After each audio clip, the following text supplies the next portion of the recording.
Chihiro Furuya is a first-year student at Shiyu High School, and he's obsessed with everything related to zombies.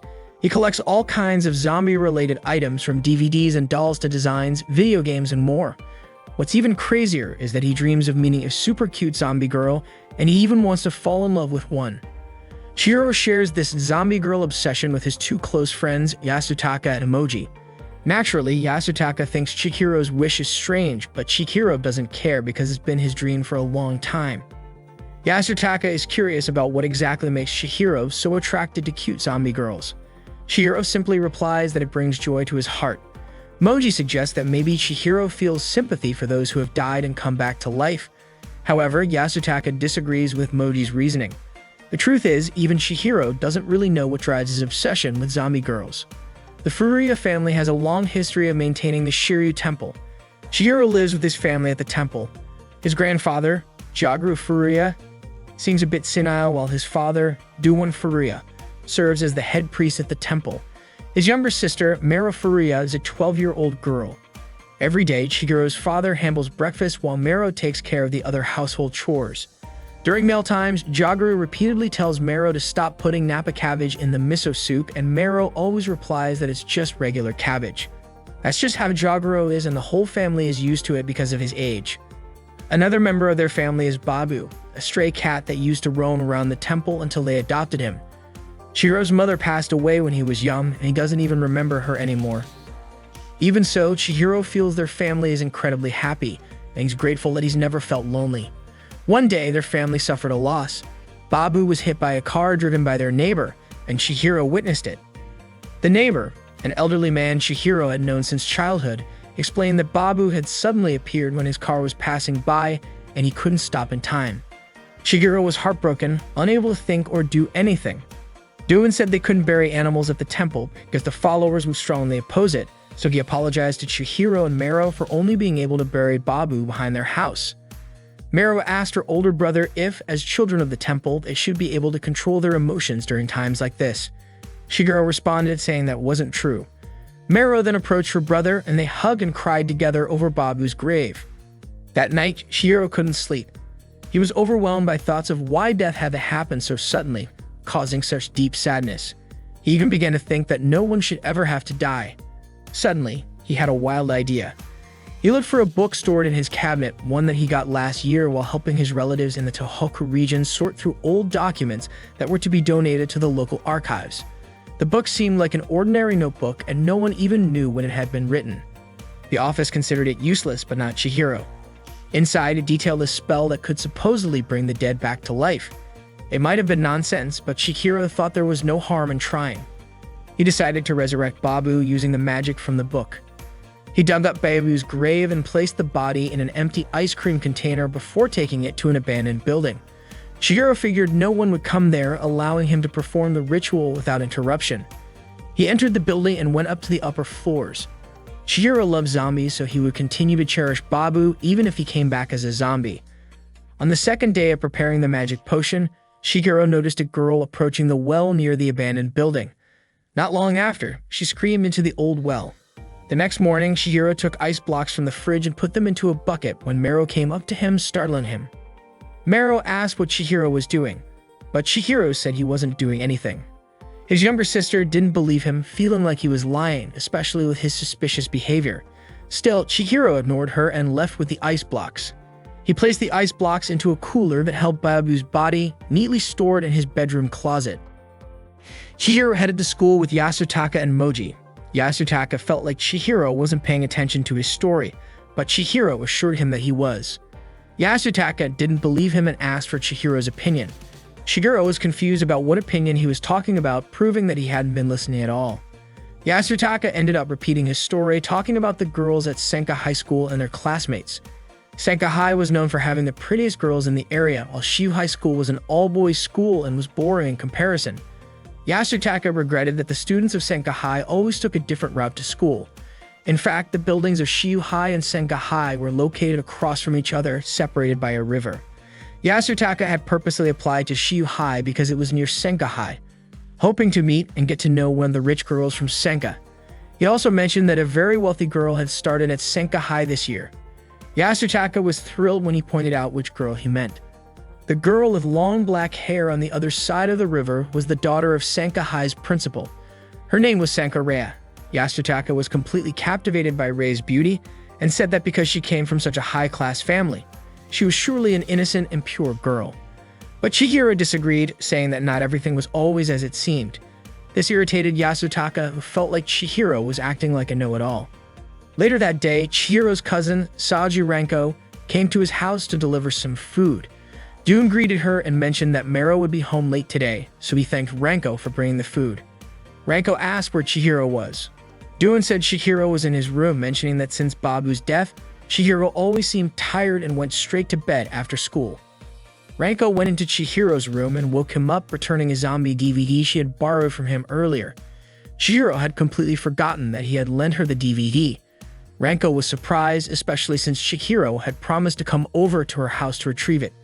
Chihiro explained that he had been a bit busy, but Ranko wasn't convinced and started pulling his hair in frustration. She stopped when Chihiro suddenly asked if she knew Sanka Rhea, a first-year student at Sanka High, since Ranko attended the same school. Ranko said she knew her, and Chihiro asked what kind of girl Rhea was. Ranko only knew Rhea as the principal's daughter and teased Chihiro, wondering if he liked her. She tugged on his hair again, and Chihiro, in pain, quickly denied liking Rhea, saying that Yasutaka was the one interested in her.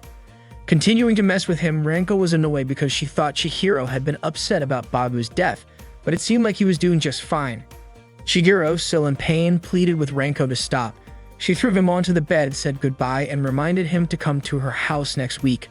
Ranko borrowed another zombie DVD and left. Saju Ranko was Chihiro's cousin. Her parents ran a traditional Japanese restaurant, and she was a second-year student at Sanka High School. Even though she was only about half a year older than Chihiro, Ranko always acted like his big sister. On the second night of Chihiro's magic experiment, he began preparing the tools and ingredients needed to make the potion as described in the book. However, one of the pages was unreadable because it was stained. The page seemed to indicate that the necessary ingredient was some type of poisonous plant, but he couldn't figure out which one. Previously, Chihiro had tried using poisonous water hemlock leaves, but it didn't work. He was feeling pessimistic about his efforts, but decided to keep trying for a week. If there were no results by then, he would have no choice but to bury Babu again. Suddenly, he heard footsteps outside the building, so he went to check. It turned out to be Rhea, who was heading toward the well near the building.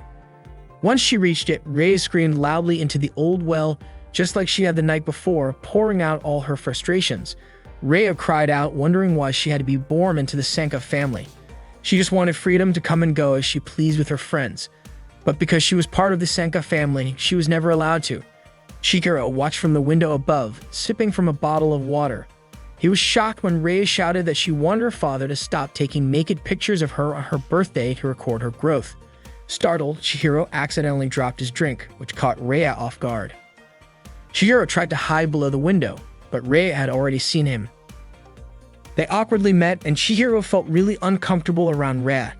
He tried to start a conversation, but suddenly, Rhea begged him to forget everything he had just seen and not tell anyone, saying she'd do anything he asked. Casually, Chihiro joked that he might spread what he had heard yesterday. Rhea was mortified to hear that Chihiro had actually been listening since the night before. She thought maybe it would be better if he hadn't said anything. Now she felt so embarrassed that dying seemed preferable to living. She wished she could die and be reborn as someone else. Chihiro was surprised that even someone from a rich family like Rhea could have such problems. He told her it was normal for someone to go to a quiet place and scream as loudly as they could when forced to do things they hated in life. Rhea then asked if Chihiro had come there to scream too. Chihiro explained everything, and Rhea was shocked to hear about the magic to bring someone back from the dead. She asked if that was even possible. Chihiro couldn't say for sure, but he thought maybe the magic could turn someone into a wandering zombie. He was only trying to help bring Babu back, but now he wasn't so sure. Chihiro really wanted to see Babu running around again like he used to. He even started to think he was just forcing his will onto Babu, who might not even want to come back. But Rhea encouraged him, saying she believed that maybe Babu did want to be with Chihiro again. Rhea even offered to help Chihiro. Chihiro asked her if she really wanted to get involved with something so strange. Rhea explained that her father was obsessed with cleanliness, so they weren't allowed to have any pets at home. She really wanted to show love to animals. Chihiro didn't mind, and he also remembered that Rhea said she'd do anything for him. He jokingly told Rhea she could become a zombie, since she wanted to die and be reborn as someone else. But of course, Chihiro was just kidding. Reia's frightened expression made him laugh. Just as he suspected, Reia was easily tricked. Chihiro then warned her to be careful around guys, saying that bad guys might trick her when she's not paying attention. Reia responded by saying she didn't have a boyfriend, so she'd be fine. Chihiro teased her, saying only innocent girls would be proud of something like that. Reia then asked if Chihiro had a girlfriend, to which he replied that he didn't. Reia pointed out that Chihiro had no right to tease her when he didn't have a girlfriend either. Chihiro told Reia that he wasn't into living girls, he was only interested in zombie girls. Of course, Reia was shocked by that. Chihiro wasn't joking about this. Ever since he was a kid, he had been searching for a zombie girl, though it was obviously hard to find one. Reia stood up and asked Chihiro if he was ready to keep his word if she ever became a zombie. Chihiro was confused, but Reia smiled and told him to think about it before saying goodbye and heading home. Chihiro felt frustrated because he felt like she had outsmarted him. Reia suggested they meet again at the same place tomorrow. Chihiro had never imagined something like this before, imagining Reia becoming a zombie. Reia and Chihiro met again the next day at the same spot. Reia was engrossed in watching a zombie movie on Chihiro's laptop, while Chihiro was busy preparing a magical potion for today's experiment. Reia seemed really interested in the zombie film and asked Chihiro why the zombies were tearing into their friends and eating them. Chihiro explained that this was simply how zombies behave, they attack and eat humans. Reia was surprised because it seemed like she was only just learning what zombies are. She also told Chihiro that she had never watched a zombie movie before. Chihiro intentionally brought a terrifying movie filled with gruesome scenes, hoping to scare Reia on her first watch. But instead, Reia became even more fascinated by the creepy zombie movie. Chihiro reminded Reia that she was supposed to help him make the resurrection potion. Feeling bad for getting too absorbed in the movie, Reia quickly apologized, closed the laptop, and began helping Chihiro gather the ingredients for the potion. She asked what poisonous plants they would be using today. It seemed like Chihiro was running out of ideas and was becoming a bit doubtful about successfully creating a resurrection potion, especially since parts of the instructions in the book were unreadable. Reia asked what would happen to Babu, their pet cat, in the end. Chihiro simply replied that he might have to bury him, especially since this was the 5th day of trying to create the resurrection potion. Chihiro teased Reia by asking if she would eat Babu, and of course, Reia didn't understand why Chihiro would even think that. Chihiro clarified that it was just a joke. He mentioned that he had already tried using all the poisonous plants in the area from morning glory, lily, water hemlock, to Chinese plum. Chihiro then wondered what plant they should try next. Suddenly, Reia suggested they go outside to find more poisonous plants. She hurriedly left, but as she walked, she tripped over a bowling ball, causing her skirt to flip up. Chihiro saw this, making Reia feel embarrassed, and she quickly left the building. Chihiro hadn't expected Reia to be such a bold person. Reia feels that her father's love for her has gone beyond the boundaries of what is normal for a family. When Reia was a toddler, the maids would play with dolls with her. One day, they asked her to grab a doll from them, but Reia, who wasn't yet good at walking, fell and started to cry. The maids comforted her, as most people would, but her father reacted differently. He was upset about the incident, and the next day, all the maids who had played with her were fired. As a child, she would often play ball with the maids in the yard. One day, while they were playing, a cute cat appeared. Naturally, her childlike instincts kicked in, and she went over to pet it. Her father, Senka Danakuru, watched the entire scene from behind a window. The next day, the cat was gone, and so was the maid who had been watching her. Reia was mostly left with her mother, Senka Aria, who was distant and cold toward her. Every year on Reia's birthday, her father would take photos of her without any clothes on. As Reia grew older, she started to realize that what her father was doing was far from normal. Even Aria became a little suspicious of Danichiru's feelings toward Reia. It got to a point where Reia couldn't take it anymore. She often felt Danichiru's presence or the presence of one of his subordinates watching her. It was a gaze that followed her no matter where she went. At school, Reia made her first friend Nakadai, who is a friendly girl. She comes from a respected family, so Danichiru allowed Reia to be friends with her. Before this, Reia always thought that everyone hides their suffering behind a smile, but after befriending Nakadai, she started to realize that her thinking was wrong. It was just that she hadn't been lucky in life. Reia often visited Nakadai's house and saw the warmth and affection in Nakadai's family. For the first time, Reia shared the things she had been going through with Nakadai, and Nakadai was shocked to hear it. Nakadai thought it was really strange for Danichiru to take photos of his daughter without clothes on. She also suggested that Rhea ask Danakuru to stop doing that. However, Rhea was still too afraid to anger her father. Makadai also mentioned that she had fought their father before and that fighting with one's dad was a normal part of family life. But after that conversation, Rhea regretted sharing all her secrets with Makadai. Meanwhile, Chihiro had been waiting for Rhea inside the building for a while and started feeling worried about her. He was afraid Rhea might have gotten lost in the forest or even slipped and fallen into the river, although he wasn't sure if Rhea would do something that dangerous. He looked out the window and was shocked to see Rhea struggling to climb a steep hill. Chihiro rushed out to help her and arrived just as Rhea was about to slip. Fortunately, Chihiro grabbed her hand firmly, pulling her back and preventing her from falling. He even teased Rhea, calling her a lady who can't survive without a caretaker. Rhea got annoyed at that and claimed she could climb the hill by herself. Chihiro then jokingly asked if she wanted him to let go of her hand, which of course she didn't. They returned to the abandoned building and Chihiro asked why Rhea felt the need to climb the hill. Rhea simply replied that she saw the plant she was looking for growing near the grave at the top, and she thought it would be faster to get there by climbing. Chihiro called her a reckless rich girl, but Rhea didn't care. She said that even if she fell and died, Chihiro could just bring her back to life as a zombie. Chihiro was startled by this, especially since he hadn't even managed to revive Babu yet. He also pointed out that he had never said he would bring Rhea back to life if she died. Rhea made it clear, though, that she was begging Chihiro to revive her if that ever happened to her. Rhea finally found the courage to ask Danakuru to stop his actions. She refused to be photographed without clothes. Danakuru then asked why she was rejecting this, claiming it was a normal thing for parents to document their child's physical growth. Rhea shouted back, saying it was not normal and unlike other families. She wanted them to be a normal family. She wanted to live a normal life just like everyone else. Danakuru then asked if someone had said something to her, but Rhea denied it, though Danakuru kept pressing. Rhea grew angrier and told him that anyone would find what he was doing strange. Danakuru simply responded that Rhea didn't understand. The only thing that was truly real in this world was Danakuru's love for her. He then walked away, but Rhea was left feeling deeply unsettled.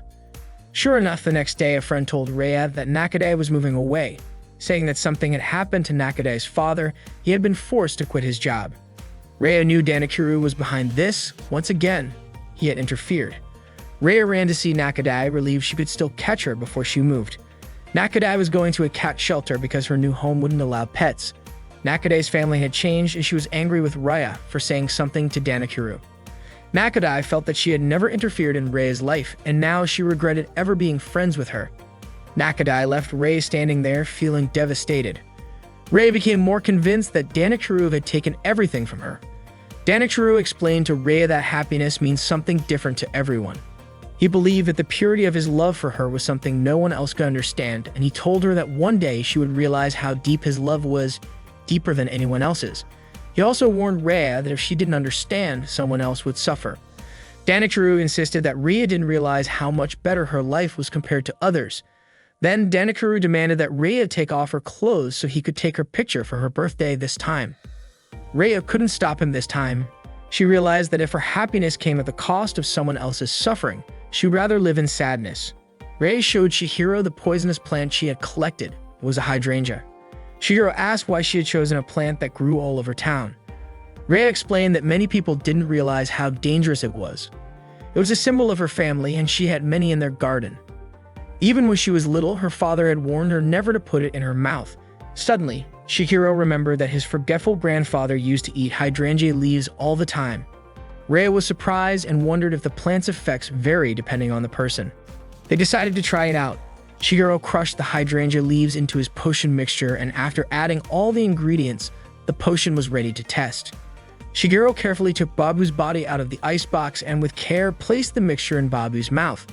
Both Chihiro and Rhea were hopeful that this time the experiment would work, but after waiting for a while, there were still no signs of life from Babu. They concluded that once again the experiment had failed. Chihiro and Rhea began to pack up, getting ready to head home. Rhea asked what other poisonous plants they might try tomorrow, but Chihiro refused. He felt sorry for Babu, saying he couldn't keep forcing things for his own selfish reasons. He decided it was time to bury Babu, and Rhea agreed.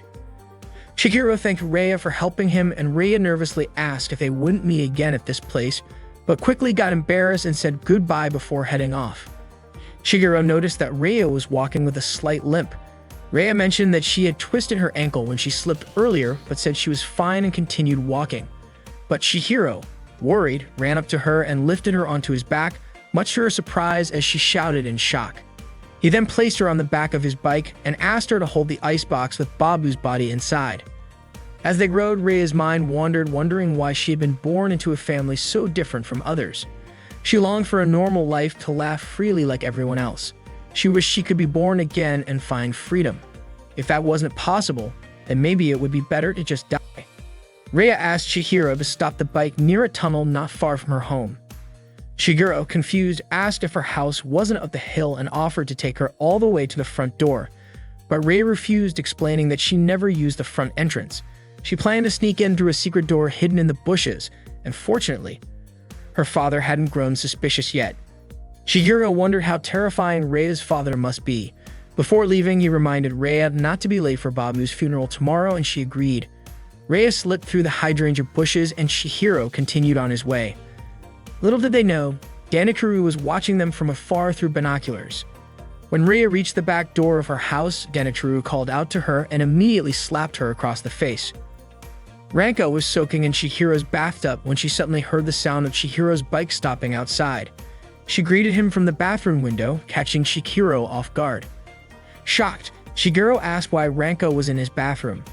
Ranko casually responded that she was just returning his DVD. Annoyed, Chihiro questioned why Ranko was using his family's bathtub like it was her own, but Ranko reminded him that since they were cousins, it wasn't a big deal. Ranko then started interrogating Chihiro, asking where he had been this late at night. Chihiro made up an excuse, saying he went to the store to buy ice cream and took a short break by the river. Ranko found his explanation odd, especially since Mero had told her that Chihiro had been going out every night since Babu died, always carrying that ice cream storage box with him. Chihiro continued to defend himself, claiming that he was just playing with a raft at the river. Curious, Ranko approached the ice cream box and demanded to know what was really inside.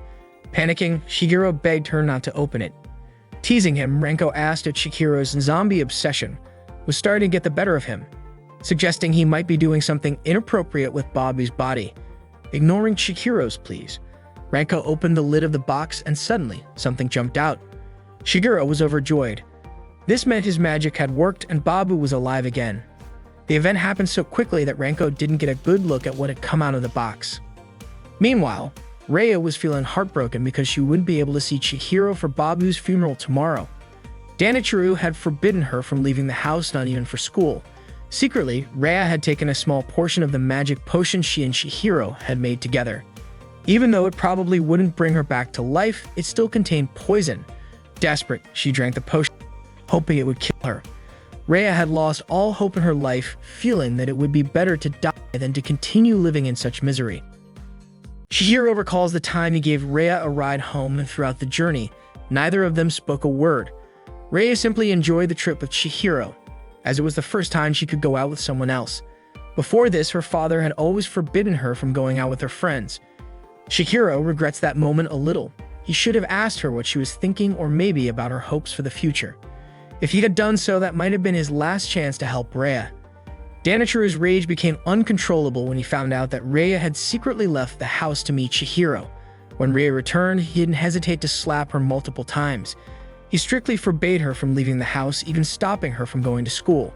Rhea couldn't stand Danichiro's oppressive behavior anymore, so she decided to drink the potion Chihiro had made to resurrect Babu. Rhea hoped the poison in the potion would kill her, but unfortunately, things didn't go as she expected. She woke up the next morning and she was ready to head to school, still hoping her father would allow her to go. She went to the dining room to see her father and mother. Rhea greeted them and Danichiro welcomed her. Arya asked Rhea why she had broken her promise and snuck out of the house the previous night. Rhea apologized for what happened, saying that she had just wanted to take a walk in the forest to admire the beautiful moon. Arya, clearly upset, warned Rhea to be careful with her actions, also pointing out that every decision Rhea made could affect Arya's reputation as the school principal. Danichiro then warned Arya not to scold Rhea again. Arya left the dining room, ignoring Rhea. Danichiro apologized to Rhea for hitting her the night before. Rhea responded by saying it was all her fault and thanked Danichiro for everything he had done for her. Danichiro praised Rhea for being a good girl and understanding him. He assured Rhea that he was the only one capable of protecting her. Danikuru then asked why Rhea was still wearing her school uniform when he had clearly told her the night before that she was no longer allowed to go to school, instructing her to study at home. Rhea apologized again and agreed to comply. Suddenly, one of Danikuru's men arrived and asked Rhea to leave and change out of her uniform. She left the dining room and Danikuru's men closed the door, as it seemed they had something important to discuss. Rhea didn't go far but tried to listen to their conversation from behind the door. Her father's men had discovered the identity of the boy who had been with her the night before. They had learned that Chihiro attended Shiyu High School and was the son of the head priest at Shiryu Temple. Danikuru ordered his men to castrate Chihiro as a warning so that he would never approach Rhea again. Rhea was shocked to hear this, knowing that Chihiro was in great danger. Shigeru tried calling out to Babu, who was up in a tree. Ranko still couldn't believe why Chihiro made a magic potion to raise the dead and used it on Babu's corpse. She never imagined Chihiro would do such a thing, especially since he's the son of a chief priest. Mero wasn't surprised at all by her older brother's behavior. She had known for a long time that Chihiro was a weird guy who was obsessed with zombies. Still, she didn't expect him to go this far. Chihiro admitted that what he did might have been cruel, but thanks to it, Babu really did come back to life. Wouldn't everyone be happy if their family members came back? Ranko was happy Babu was alive again, but she still wasn't sure if it was truly Babu. Shigeru then pointed out that Babu's meow still sounded the same as before, as Babu was never able to make a normal cat sound when he was alive. But Ranko remained doubtful, especially since Babu now had white eyes and seemed more expressive than before. Shigeru and Ranko continued debating whether this was the real Babu. Ranko was even worried that Babu might attack people like the zombies in the movies and those bitten could turn into zombies themselves. Shigeru, however, was confident that Babu wouldn't behave like that. Suddenly, Babu started running really fast as if chasing something. Shigeru panicked and ran after him, with Ranko following behind. Mero reminded her brother that he had left his bag behind, but Chihiro yelled back saying it looked like he would be skipping school today. Jagoro, hearing all the commotion, asked Mero what was happening.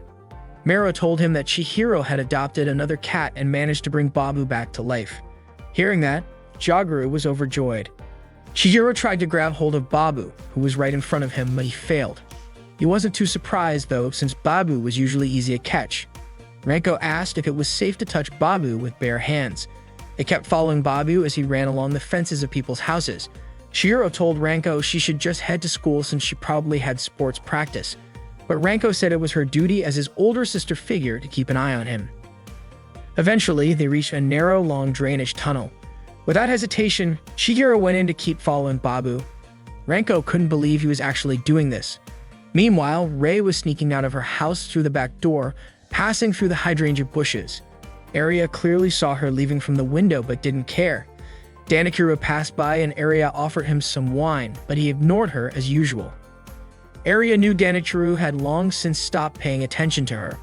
The tunnel Babu went through was incredibly narrow and long, but Chihiro wasn't giving up. Ranko, reluctantly, followed behind him. Chihiro didn't even know how far the tunnel stretched.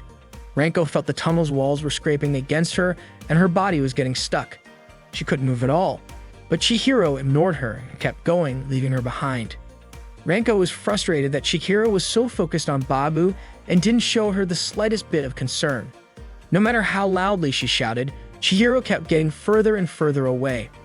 Whether he heard her or not, Ranko was furious and called him an idiot. Finally, Chihiro reached the end of the tunnel, which opened up to a lake near a forest below Rei's house.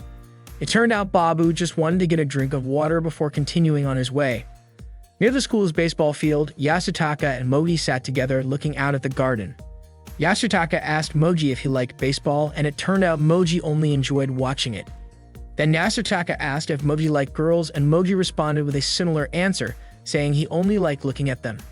Yasutaka, curious, commented that this might be why Moji hadn't made any progress and then playfully started tickling Moji.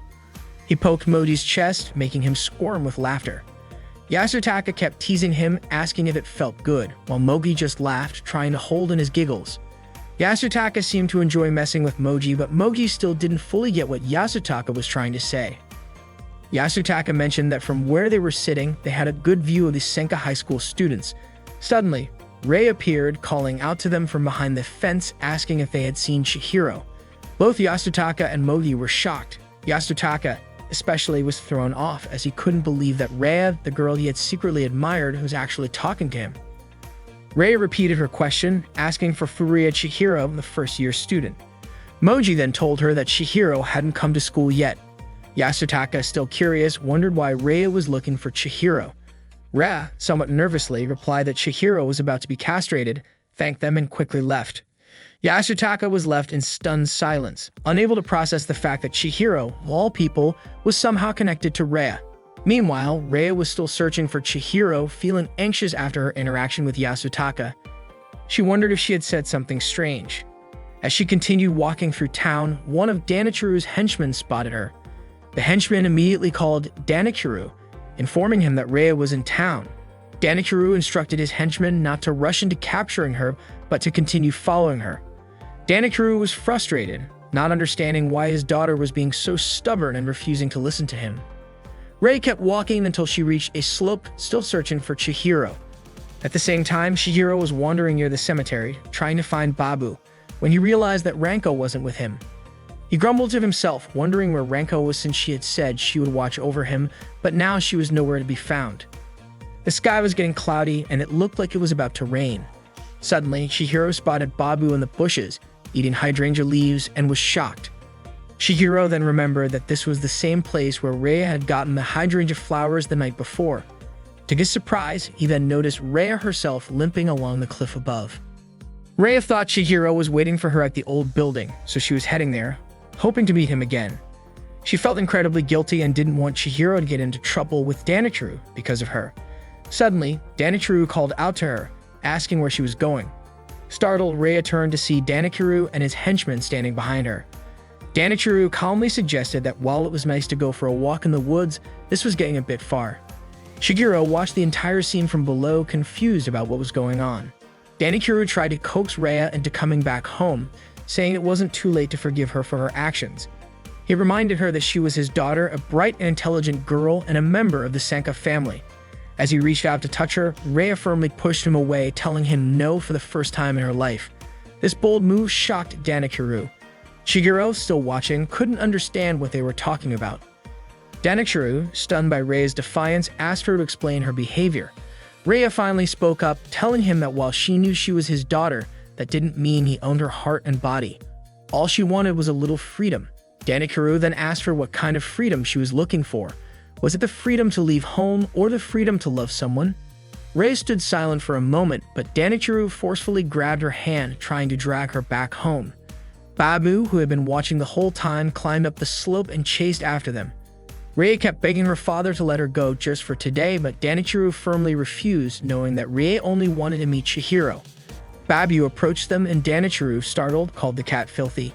He became frightened, knowing that he was allergic. As Babu got closer, Danichiru tried to shoo the cat away, terrified his allergy would flare up again. Rhea couldn't believe what she was seeing. She shook free of Danichiru's grip and rushed over to Babu, unable to comprehend that the cat had somehow come back to life. Danichiru shouted at her not to touch the dirty animal, but Rhea ignored him. She knelt beside Babu, asking if Chihiro had perfected the potion or if perhaps the concoction he made last night really worked. Suddenly, Danichiru stepped forward and tried to whip Babu, but Rhea quickly blocked the blow. The whip struck Rhea instead, causing her to lose her balance and tumble down the slope. Danichiru panicked, unable to believe what had just happened. Just before she fell, Rhea caught sight of Chihiro, but it was too late. Her body crashed onto a sharp rock and then tumbled into a patch of hydrangeas. Bloody, Rhea died instantly. Danichiru stood frozen, utterly devastated by the sight of his daughter's lifeless body. As the rain began to pour down, soaking everything in its path, Chihiro rushed to Rhea's side, overwhelmed with sorrow. He screamed, begging Rhea to say something, desperate for her to still be alive.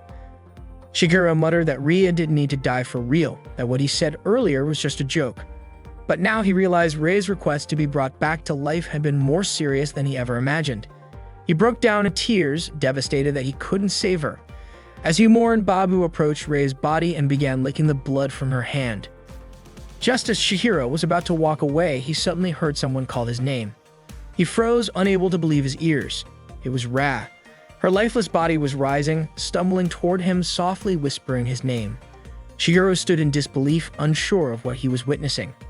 He hadn't given her any resurrection potion. None of this made sense. Danichiro's men were equally stunned, unable to comprehend what had just happened to their master's daughter. They tried to calm him down, but Imane couldn't explain what they were seeing. Rhea slowly approached Chihiro, reminding him that he had promised to take responsibility for her. She then embraced him, her grip gentle but firm. Babu wagged his tail, clearly happy to see Rhea back on her feet once again. Danichiro saw Rhea in his dream covered in blood as she stood up again. He reached out to hold Rhea's hand but was shocked to find no pulse in her wrist. Desperately, Danichiro begged her not to leave him, but Rhea refused. She told him that she was no longer his daughter because she was no longer human. Danichiro soaked in the bathtub, surrounded by pictures of Rhea, filled with regret over how things had come to this. The household staff gossiped about Rhea, seemingly aware that the reason she often snuck out was to meet a young man. They also knew that Rhea had run away from home. Arya entered the room, interrupting their conversation, and the staff immediately greeted her. Arya asked what they meant by Rhea running away, and the staff told her that Danichiro had informed them of Rhea's departure when he got home. Arya then asked where Danichiro was, and the staff informed her that he had been in the bathroom since his return. Arya headed toward the bathroom, instructing the staff to attend to their other duties. As the staff resumed gossiping, they commented on how Arya smelled of alcohol and how Danichiro no longer paid her any attention, which had caused Arya many problems. Arya entered the bathroom and called for her husband. She asked what he meant by Rhea running away. Danichiro told her that Rhea had died, then came back to life, only to leave him again. Arya didn't understand what he was talking about. What mattered most to her was ensuring the news of Rhea running away didn't spread, as it could jeopardize her position as the head of the school. She asked if Danichiro knew where Rhea was now. One of Danichiro's men arrived, saying he suspected Rhea was with a high school boy named Furuya Chihiro.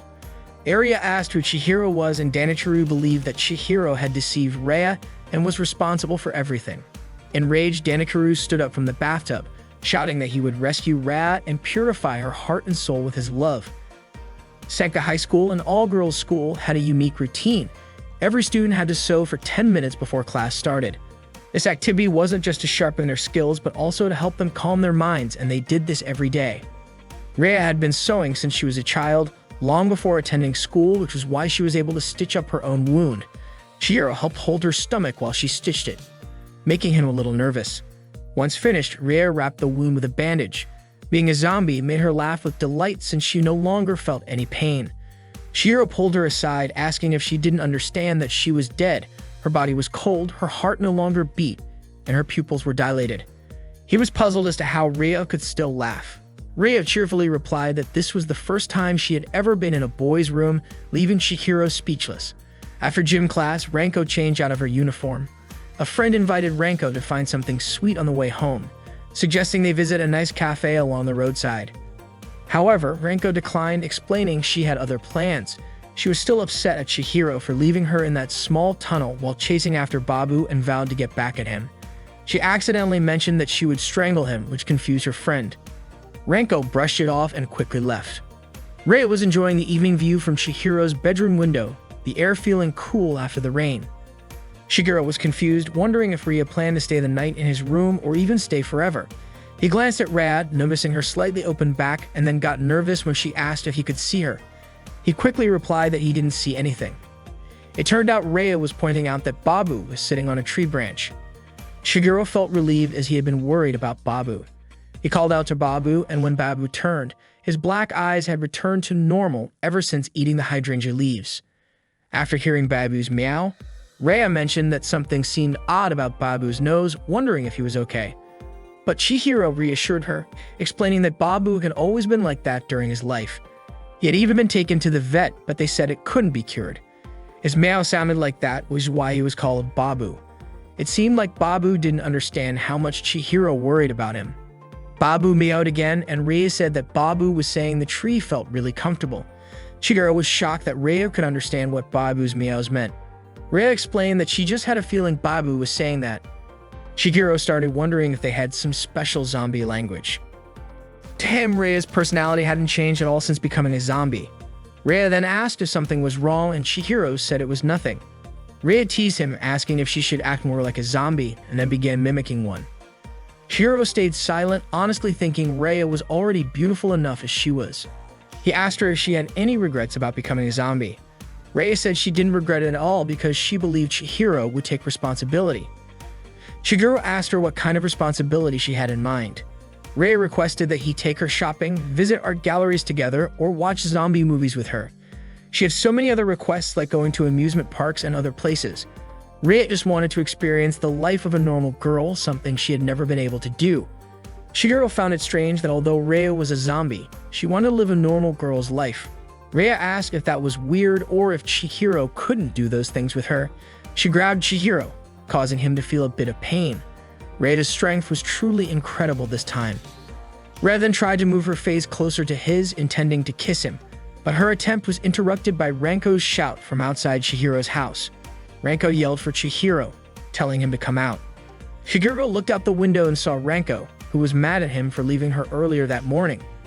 Ranko seemed to notice someone in Chihiro's room and asked if there was someone with him. Rhea quickly hid again. Chihiro said he was alone in his room. Ranko was about to head up to his room, but Chihiro stopped her and asked to talk outside. Ranko questioned why she couldn't go to his room, and Chihiro responded that he was busy with guy stuff. Ranko teased him, asking if he thought she'd be shocked to find porn magazines in his room. Chihiro hurried downstairs and told Rhea to stay where she was. Chihiro invited Ranko to the riverside to talk. Meanwhile, Rhea was feeling embarrassed as she thought back to what she was about to do to Chihiro. Chihiro repeatedly apologized to Ranko, admitting that he had completely forgotten about her.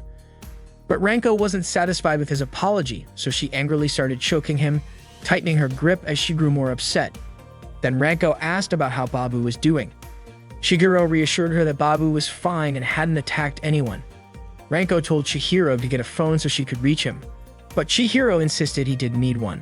Ranko shifted the conversation back to Babu, asking what would happen to him in the future and whether Babu could stay the way he was now. Chihiro was still unsure, deep in thought. Suddenly, Yasutaka's voice called out to Chihiro. Yasutaka ran over and begged Chihiro to introduce him to Rhea. He started worshipping Chihiro, wondering why Chihiro had never told him that he knew Rhea. Ranko found Yasutaka's behavior disgusting, and Moji commented to her that Yasutaka had been acting crazy lately. Ranko then asked if the Rhea Yasutaka was talking about was Senka Rhea, to which Yasutaka confirmed. No wonder Chihiro had acted suspicious when asking about Rhea before. However, Chihiro denied it, saying it was just a coincidence. Yasutaka got upset at the idea of it being just a coincidence, since he had always struggled to approach girls. Moji, on the other hand, was relieved, thinking this meant that Chihiro wasn't only interested in zombies. But Chihiro immediately denied that, firmly stating that he was only attracted to zombie girls. He almost let slip that Rhea wasn't human anymore. Rhea had indeed become a zombie, just like the kind Chihiro had always dreamed about, and that zombie was currently in his room. He couldn't help but smile at the thought, which made Ranko suspicious of his odd grin. As evening fell, Rhea started getting impatient, feeling like she'd been waiting for Chihiro for too long. She also wondered about the girl she had seen with Chihiro, noting that the girl was wearing a Senka High School uniform. Rhea couldn't help but wonder if that girl was close to Chihiro.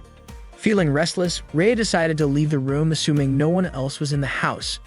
She undressed, thinking it was perfectly fine for a zombie to take a bath. Once under the shower, Rhea noticed something strange. She couldn't feel the temperature of the water, whether it was hot or cold, but it still felt refreshing. It was her first time using such a small bathroom. She spotted a bath sponge she had never seen before. Its slightly firm but flexible texture made her mistake it for an exercise tool, so she squeezed it. As she was playing around with it, suddenly, Jaguru walked into the bathroom. He stared at Rhea in shock, and she quickly turned her back to him. Jaguru rushed toward her, hugging her and mistaking her for someone named Sada, asking if she had come back to life. Rhea pushed him away, explaining that she wasn't Sada, but Jaguru kept insisting it was her, admitting that everything had been his fault. Rhea corrected him again, telling him that he had the wrong person and pushing him off before heading back to Chihiro's room. Jaguru tried to chase after her, but Mero, who had just arrived home, blocked his path. Mero asked what was going on, and Jaguru exclaimed that Sada had come back to life and returned to him. Mero was confused, saying she wasn't sure if he meant alive or not, but she pointed out that their late grandmother's name wasn't Sada, it was Kyo. Jaguru finally realized his mistake. Rei was still in shock from what had just happened, hoping Jagero didn't actually see her. She started reminiscing about how, around this time of night, she would usually be sitting down to dinner with her father. But now, at the same hour, she was outside of her home and more than that, in a boy's room. Today had been an extremely long day for Rei, but she was happy to finally be free. She hoped things would continue like this moving forward. It was now evening and Chihiro returned home, grumbling about Yasutaka's behavior earlier. He wasn't sure how Yasutaka had managed to talk him into things, as he was usually so stubborn, but it seemed he was really eager to meet Rei. Mero greeted Chihiro and offered him dinner since she had made stewed giblets. However, Chihiro said he wasn't hungry and immediately headed upstairs to his room. It seemed Mero hadn't yet noticed Rei's presence. Chihiro entered his room and apologized for making Rei wait so long, but he was instantly shocked to see her lying on the floor, completely naked. He asked why she was lying on the floor like that. Rei replied that she had just taken a bath. Chihiro, worried, warned her about catching a cold, but Rei assured him that she would be fine since, as a zombie, she couldn't get sick. Chihiro felt relieved, but then realized that this conversation was actually happening with a zombie he had dreamed about for so long. He almost got a nosebleed just thinking about it. He moved closer and asked if she wasn't worried about getting a stomach ache either, to which Rei replied that zombies don't get stomach aches either. Chihiro was ecstatic, especially when Rei called his name in his soft, affectionate tone. He was overjoyed, feeling like all his dreams were coming true, nearly losing control of himself. Chihiro told Rei to get dressed, but she revealed that she couldn't actually move her body. She felt like her body was stiffening more and more. Chihiro asked if that was why her speech had started to sound a bit slurred, because her voice wasn't as clear as before. He wondered if the potion was wearing off. He grabbed Rei's hand and noticed that her pale skin was becoming even stiffer. Was this rigor mortis, a stiffening that occurs in a corpse? Chihiro tried to reassure Rei, telling her that this was normal and nothing to worry about.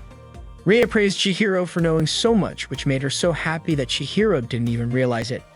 Even though she still had human consciousness, her body remained that of a corpse. This meant that if nothing was done, her body would eventually decompose, leaving only bones in a matter of a month. Chihiro couldn't just sit by and do nothing.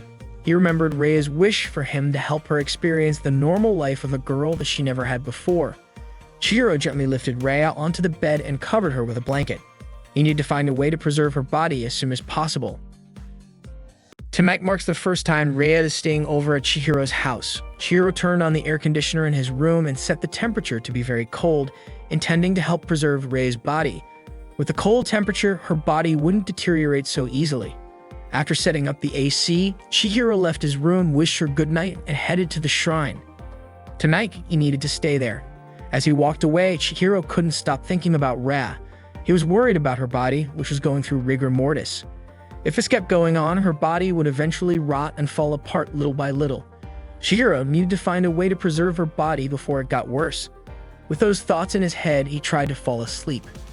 The next morning, Chihiro went to Mero's room to ask her about a book on how to preserve corpses that she had read the day before. The book was actually about embalming and using special formulas to preserve bodies, and Chihiro was eager to borrow it. However, Mero told him that one of her classmates had borrowed the book. Chihiro found it strange that a middle school student would be interested in embalming corpses, but Mero innocently pointed out that middle school students are simply those who have graduated from grade school but aren't in high school yet. Mero asked why her older brother wanted the book, but Chihiro brushed it off, saying it was nothing, and left the room. Mero thought her brother had been acting strangely lately. Chihiro then went out to find formaldehyde, but was overwhelmed by the strong smell. He needed to make sure that his family and neighbors wouldn't notice it. As Chihiro stared at Rei's still body, she looked like she was simply sleeping. Suddenly, Chihiro's father called out to Chihiro and Mero, asking them to come down for breakfast. Chihiro hesitated, feeling uneasy about leaving Rei alone in his bed. He decided to move her into the closet. Quickly, he emptied the bottom shelf, laying out a mattress and pillow inside. Struggling, Chihiro tried to move Rei's body, but then he slipped and fell. His heart raced as Rei's body ended up lying on top of him. Hearing the commotion, Chihiro's father shouted from downstairs, asking what was going on. Chihiro yelled back that he'd be down soon. Finally, he managed to place Rei's body in the closet. Chihiro told Rei that she should be able to move her body again tonight. He knew the closet was cramped, so they asked her to hang in there. Rei didn't respond, of course, because she couldn't move at all. Suddenly, Chihiro heard a growling noise and assumed that Rhea might be feeling hungry. He closed the closet and promised that one day she'd be able to move again. And when that time came, he would make sure to have something for her to eat. Chihiro then went to join his family for breakfast. It was the usual meal with the same typical questions from his grandfather. This time, his grandfather asked if they could stop putting fish paste in the miso soup. Chihiro's father replied, as always, that it wasn't fish paste but tofu. It was another ordinary day in Chihiro's life. But as they ate, Chihiro suddenly remembered Rhea's wish to live like a normal girl. He turned to Mero and asked her what normal meant. Mero, confused, asked why her older brother was asking something like that out of the blue.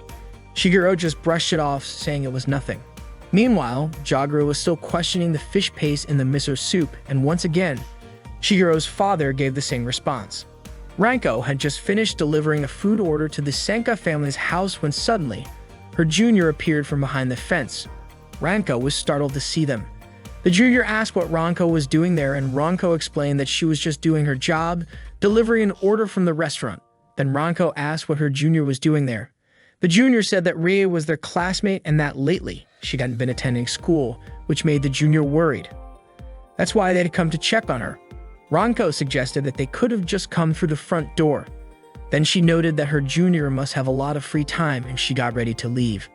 However, the junior kept following her, mentioning that Rhea was the school idol, and of course Ranko was also an idol to them. Ranko brushed off the compliment, not needing that kind of attention. The junior continues, saying that Rhea had seemed different lately. She was still beautiful, but recently she looked sad. The fact that she hadn't shown up at school with no explanation made everyone worried. Ranko gave only minimal responses, which led the junior to remark that maybe Ranko wasn't interested because Rhea was just her junior. But for the first-year students, everyone knew who Rhea was. Once again, the junior emphasized how beautiful Rhea was, showing Ranko pictures of her on their phone. They proudly showed off some particularly graceful shots of Rhea, including photos of Rhea with them and some other friends. The junior also mentioned that the servants at Rhea's house seemed really anxious, implying that something was definitely going on with the Senka family. Ranko admitted that there did seem to be some sort of commotion, but she wasn't interested in continuing the conversation and left the junior behind. Today was a school holiday, and as usual, Chihiro's family was cleaning the temple together. Mero was dusting the walls, Chihiro was mopping the floor, while their grandfather lounged around watching everyone work. Chihiro felt conflicted because at that moment he really didn't want to be doing this. He was still worried about Rhea's condition. As he mopped, his father suddenly appeared in front of him, asking if it was true that Chihiro was now taking care of another cat. His father expressed disappointment, wondering how Chihiro could do that so soon after Babu's death. Chihiro denied it, explaining that Babu had come back to life. His father didn't believe something so absurd, but Chihiro insisted that their grandfather had seen Babu alive as well. Jagura confirmed it, saying he really had seen Babu. Chihiro was relieved that his grandfather believed him, and they both started laughing together, with Chihiro mimicking Jagura's laugh. In the middle of their laughter, Jagura mentioned that Sada and Babu had come back to life. Chihiro was confused who was Sada. He thought they were only talking about Babu. Mero and Chihiro's father thought they were just joking around. Then, out of nowhere, Jagura said that the world should thank him for the resurrection potion he had created. Chihiro was shocked and immediately asked Jagura to repeat what he had just said. Jagura asked if he meant about Sada, but that wasn't what Chihiro wanted to hear. He was more interested in the resurrection potion his grandfather had mentioned. Jagura then licked Chihiro's nose, switching back to his usual forgetful self, and didn't remember saying anything about it. He excused himself to go take a bath. Chihiro tried to chase after him, but Chihiro's father stopped him, saying that Chihiro had to finish cleaning the temple and couldn't skip out early again. Mero chimed in, saying her older brother was really embarrassing. Meanwhile, Babu was lounging on the roof of Chihiro's house. Chihiro was still in disbelief that his grandfather might have created the resurrection potion, but if anyone could make such a thing, Chihiro was convinced it would be his grandfather. If that were true, then maybe Jagura also knew how to preserve a body that had been brought back to life. Mero came over to her brother, confident that his room was as messy as usual, so she said she would clean it after this. Chihiro apologized to his sister for troubling her, but suddenly, he realized something and hurriedly stopped her from going to his room. Chihiro lied, saying that there was no need for Mero to clean his room today because recently, he had taken a liking to cleaning it himself. He laughed awkwardly to reassure her, and Mero, finding her brother odd, decided to listen to him. Ranko arrived, bringing the food order. Shigeru asked why she was still coming around. Ranko replied that she just wanted to stop by after delivering the order. She handed the food to Mero, who thanked her warmly. Shigeru's father commented that he thought his son was selfish, and maybe he needed someone mature like Ranko to be his wife. Shigeru was shocked by this, but Ranko, excited, thought Shigeru's father was just joking. Embarrassed, she ended up smacking Chihiro in the face.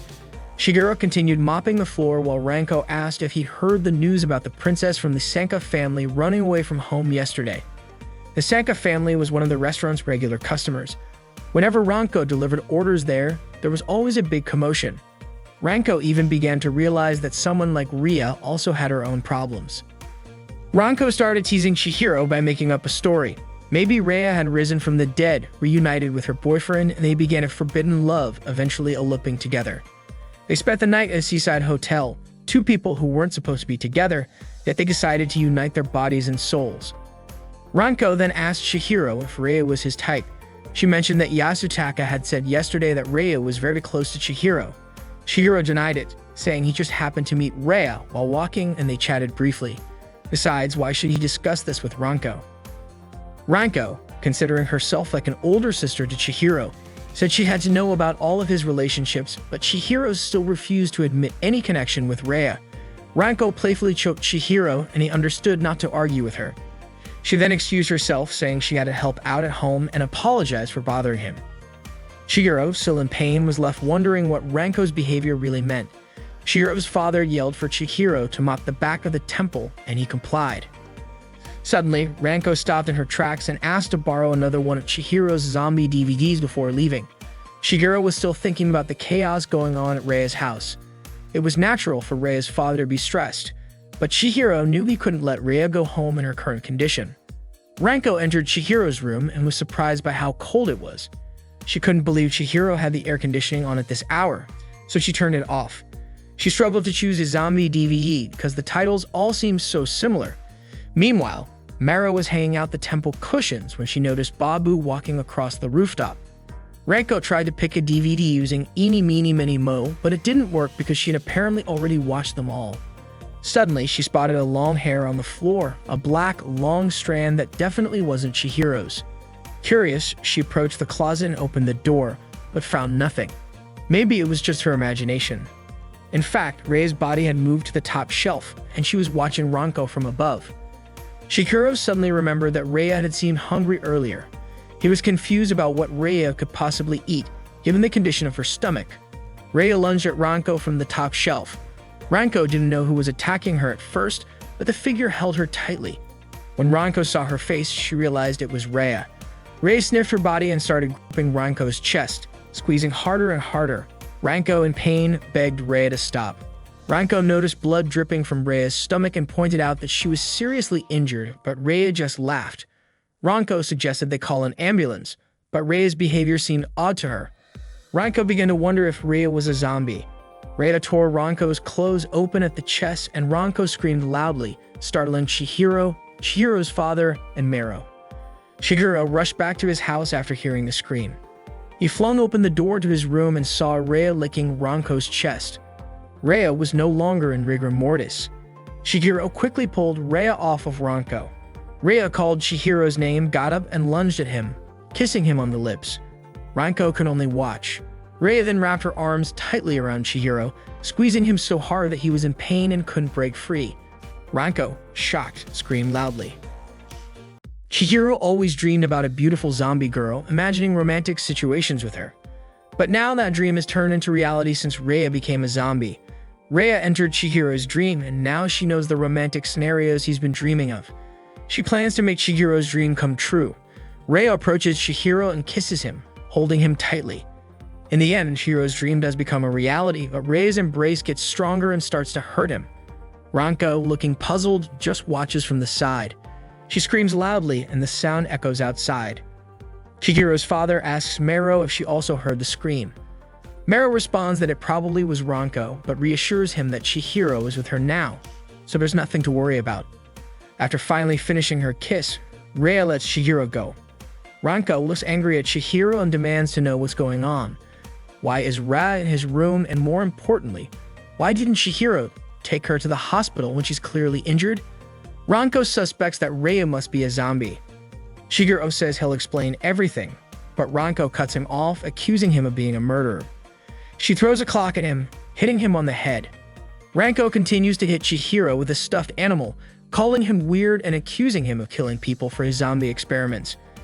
Chihiro insists that Ranko is misunderstanding the situation, but she doesn't believe him. She even threatens to call the police. Meanwhile, Rhea silently watches the argument, noticing Babu watching her from the roof. Chihiro begs Ranko to stop hitting him and promises he'll explain everything. However, Ranko keeps attacking, even choking him, demanding to know what he's done. Chihiro finally says that Rhea secretly drank his potion. He also points out that the more pressing issue now is Rhea acting strangely. Both of them pause when they see Rhea climbing out of the bedroom window, heading toward the roof to follow Babu. Chihiro calls out to her, but she's already gone. He tells Ranko to go get his grandfather from the bathroom. Ranko asks why, but Chihiro just tells her to do it. Meanwhile, Chihiro climbs onto the roof to follow Rhea. Just as he's about to move, his father calls out to him, reminding him to finish his cleaning duties soon. Rhea is no longer in sight, and Chihiro panics, quickly looking down below. To his surprise, he sees Rhea and Babu eating hydrangea leaves. He's confused as to why Rhea would eat the leaves, but after watching closely, he notices that Rhea's eyes have returned to their normal color. Rhea seems to snap back to reality, confused about what she's doing. She looks normal again, and when Chihiro calls out to her, the blanket wrapped around her falls off, exposing her chest. She screams in embarrassment, confused about why she's outside like that. Chihiro jumps down from the roof, grabs his shirt from the clothes line, and throws it to Rhea so she can cover up. After eating the hydrangea leaves, Rhea returns to normal. Chihiro starts to realize that the hydrangea poison is key to perfecting his potion. This means that by consuming hydrangea leaves, the effects of the potion are prolonged. Chihiro shouts to Rhea, telling her that both she and Babu need the hydrangea leaf poison to maintain their condition. Jaguru arrived, feeling proud of Chihiro, while Ranko managed to carry Jaguru on her back. Jaguru had already suspected that it was Chihiro who gave Sada the resurrection potion and brought him back to life. Chihiro corrected him, saying it was Ra, not Sada. Jaguru explained that the resurrection potion wasn't perfect, and if Chihiro only gave one dose without further treatment, the person's senses and motor skills would deteriorate gradually until they returned to being a corpse. Ranko, trying to shake Jaguru off her, protested, but Jaguru mistook her for Otoji, his wife. Ranko clarified she wasn't Otoji, leaving Chihiro confused about what they were doing. As Ranko continued trying to get Jaguru off her, he resumed his explanation. To keep someone resurrected in good health, they need to exercise regularly, maintain a low body temperature, and consume hydrangea leaves routinely. Eventually, Jaguru's small body slipped off and fell to the ground. Chihiro, surprised that Jaguru knew all of this, asked why he hadn't written it down in a book. Jaguru called him foolish, saying Chihiro should have figured it out by observing the resurrected person every day. Meanwhile, Chihiro's father and Mero, watching the commotion, asked what exactly was going on. Mero admitted she had no idea. Chihiro then asked if that meant as long as a resurrected person ate hydrangea leaves, their body wouldn't decay. Jaguru replied no, because the potion wasn't perfect. While it could slow down the decaying process, it couldn't stop it entirely. Just as Jaguru was about to explain further, Ranko hit him with a pot, causing him to revert back to his senile state. It was rare for Jaguru to be so lucid, and Ranko apologized, saying she hadn't meant to hit him. Mero gently guided her grandfather back inside. Though Chihiro was disappointed that Jaguru had reverted to his usual state, he was glad to have learned valuable information. He realized that he needed to monitor Rei's body every day and figure out how to maintain both her and Babu's condition. Chihiro's father approached Chihiro and asked who the girl was.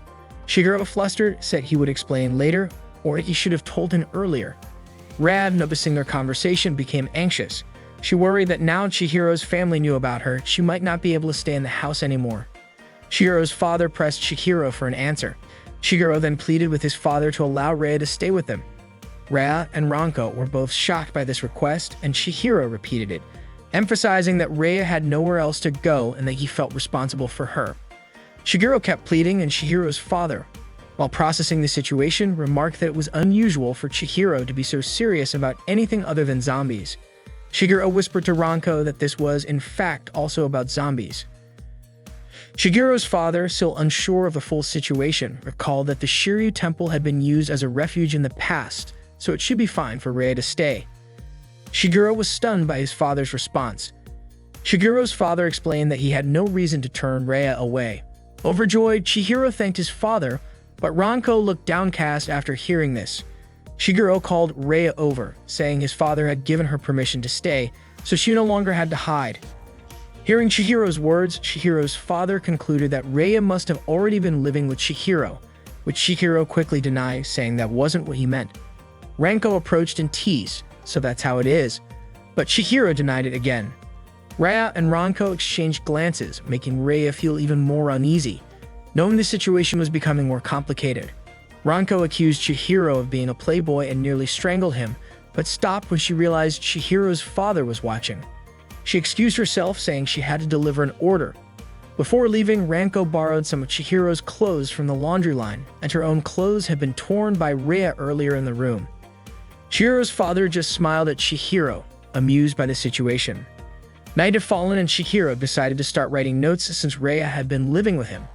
He began jotting down his observations, just like his grandfather had suggested. Every day he would write down what he observed, hoping that this would help him find clues to maintain her body. Rei approached him, apologizing for being such a burden to Chihiro. He told her not to worry, saying that he was also learning a lot about zombies. Rei asked if it was okay for her to use Chihiro's room all by herself. Chihiro reassured her not to worry about it, as he was still in his own home. Rei said she didn't mind sharing the room with him. Chihiro responded by saying that things were already bad enough after they kissed, and if they got too close, he worried he might not be able to control himself. Rei was surprised to hear they had kissed, asking what he meant by that. It seemed she didn't remember the incident at all. Rei kept pressing him for answers, and Chihiro eventually lied, saying it was just his imagination. Rei speculated that maybe Chihiro had kissed her when she wasn't conscious. Shigeru denied it, saying that Rei was the one who kissed him first. Rei shook Shigeru's shoulders, asking him what he meant by that, and Chihiro, in pain, said it was just a misunderstanding. Rei insisted that Chihiro tell her what really happened.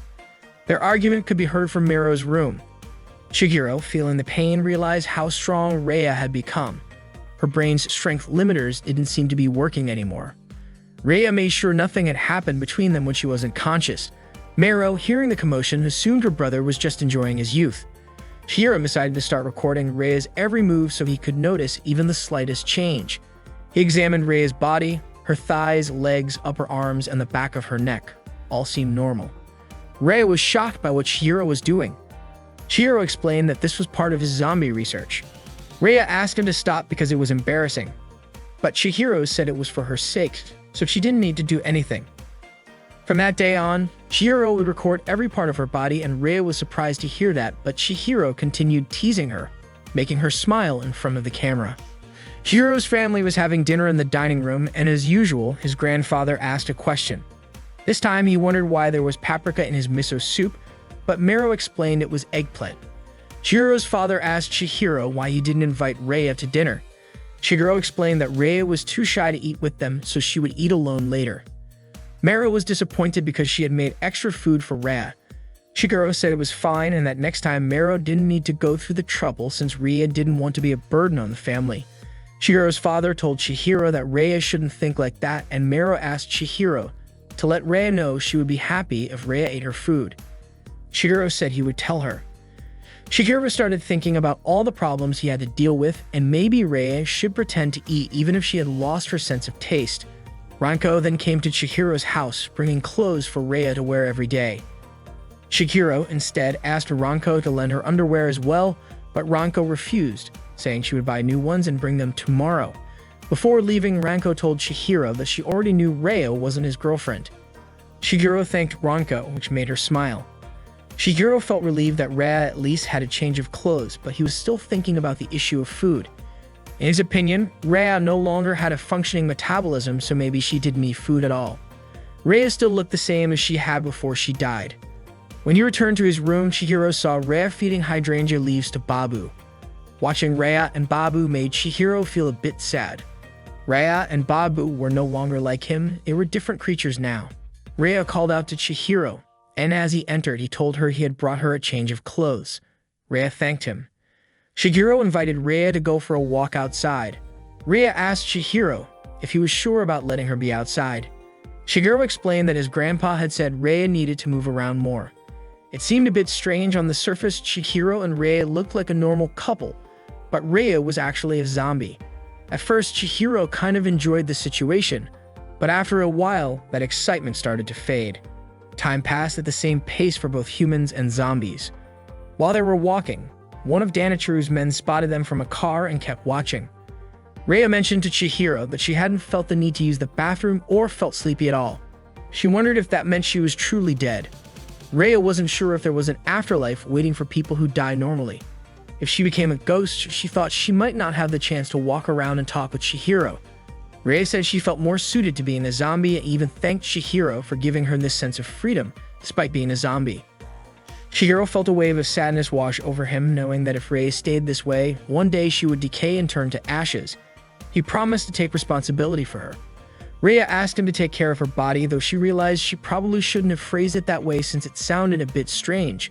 They stopped talking and headed back home. Chihiro kept thinking about whether there was a real way to stop Rhea's body from decaying, wondering if there was a way to preserve her and fulfill all her wishes. He also worried about what would happen when hydrangea plants were no longer in season. He knew he needed to find another solution. While they were walking, a speeding car suddenly came out of nowhere and almost hit Chihiro. Luckily, Rhea managed to push him out of the way just in time. Rhea was shocked when she saw Chihiro rolling across the sidewalk and apologized, panicking about what she should do, but Chihiro assured her it was fine. Rhea's strength was incredible because the limiter in her brain was no longer working. When she pushed Chihiro, she did it so forcefully that he fell, injuring his arm and making it bleed. Seeing this, Rhea immediately licked the wound to sterilize it. Ranko was walking to Chihiro's house, bringing a change of clothes for Rhea, but along the way, she grumbled about why she had to help her. Ranko saw some kids playing tag, which made her start running and remember her childhood memories with Chihiro. She first met Chihiro when Ranko was a toddler after running too far and getting lost in a cemetery. She was terrified and began to cry. Ranko is a second-year high school student at Senka High.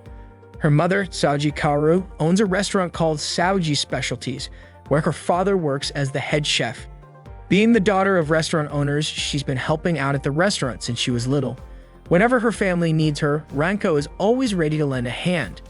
She's also very friendly with the customers. Today, Chihiro was helping out at Ranko's family restaurant, assisting in the kitchen. Ranko cheered him on, which startled Chihiro.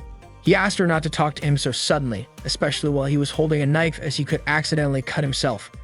Chihiro grumbled about why he had to help Ranko's restaurant on a Sunday. Ranko lightly patted him, reminding him that there was no need to be so cold, especially since they had been friends for a long time. Kaoru, overhearing the commotion, smiled and remarked that Chihiro and Ranko were like a newlywed couple. She added that if Chihiro were to marry Ranko, he wouldn't need to worry about taking over the restaurant. Kaoru also encouraged Chihiro not to waste the chance to get closer to Ranko. Ranko blushed at her mother's teasing, and in the midst of her embarrassment, she suddenly slipped. Fortunately, Chihiro quickly grabbed her hand to stop her from falling. He reminded her to be more careful. Ranko apologized, still holding onto Chihiro's hand, which led to more teasing from her mom.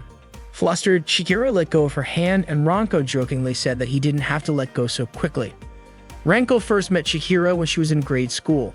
At the time, she got lost in a cemetery after running too far. In Ranko's mind, when characters in dramas first meet their future partners, they usually hate each other but slowly fall in love. However, her meeting with Chihiro was perfect. Little Ranko was crying loudly out of fear when Chihiro suddenly appeared to help her. He held her hand and guided her out of the cemetery. Ranko asked Chihiro if he wasn't scared, to which he confidently replied that he wasn't scared at all. Ranko thought her prince had come into her life. The next day, Ranko's uncle Doon introduced Chihiro to her. Doon explained that Chihiro was younger than Ranko, but hoped they could become good friends. Ranko quickly invited him to play. She would do anything to become friends with him. Chihiro invited Ranko to watch an exciting movie with him, but it turned out to be a scary zombie movie. Ranko screamed in fear at the terrifying scenes, so much so that she ran and hid under the table out of fright. She suggested they play outside instead, but Chihiro declined, saying he didn't like it outside. Frustrated, Ranko turned off the TV and forced Chihiro to go outside with her.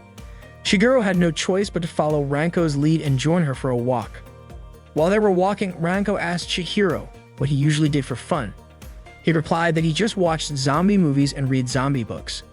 Curious, Ranko asked what else he did besides zombie-related things, but Chihiro simply said, "Eat." It didn't sound very exciting. Chihiro just smiled in response. Eventually, they arrived at a beautiful hydrangea garden. Ranko loved hydrangeas and invited Chihiro to play house with her, but Chihiro was busy digging in the ground.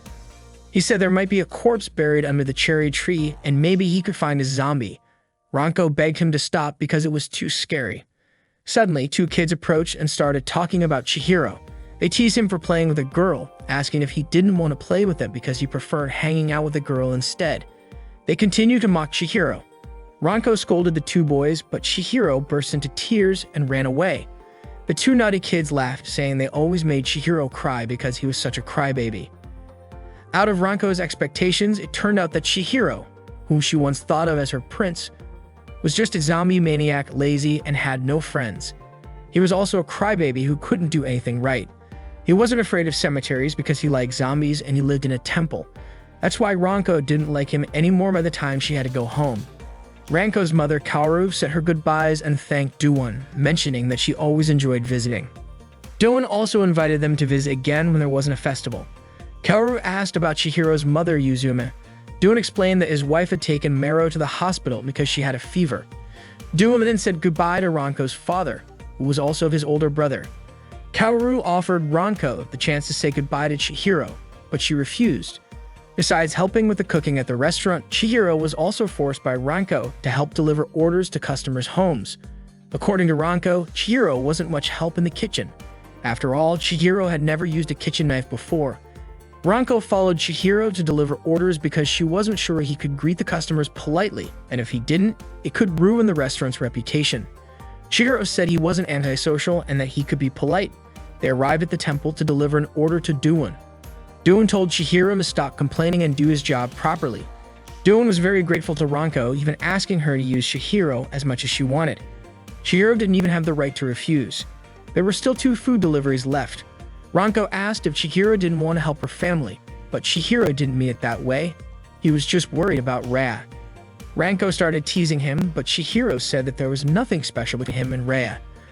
There were so many things he didn't know, and Rhea's condition wasn't stable.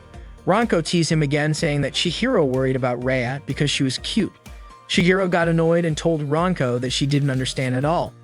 Just then, Yasutaka and Movi suddenly appeared in front of them. Yasutaka guessed that Chihiro and Ranko were on a date. Chihiro quickly said they weren't, but Ranko told him he didn't mean to say it like that. Chihiro firmly told Ranko that this wasn't a date.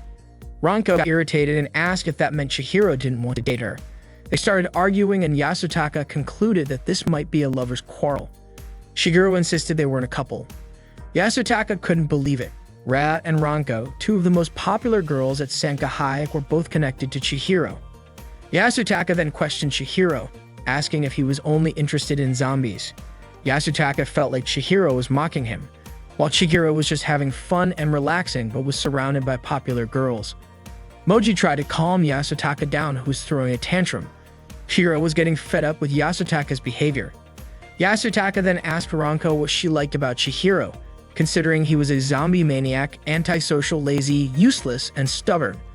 Ranko agreed with Yasutaka's assessment, which surprised Chihiro, who didn't expect Ranko to agree. Not wanting to be outdone, Chihiro pointed out that Yasutaka was a pervert who liked pretty girls.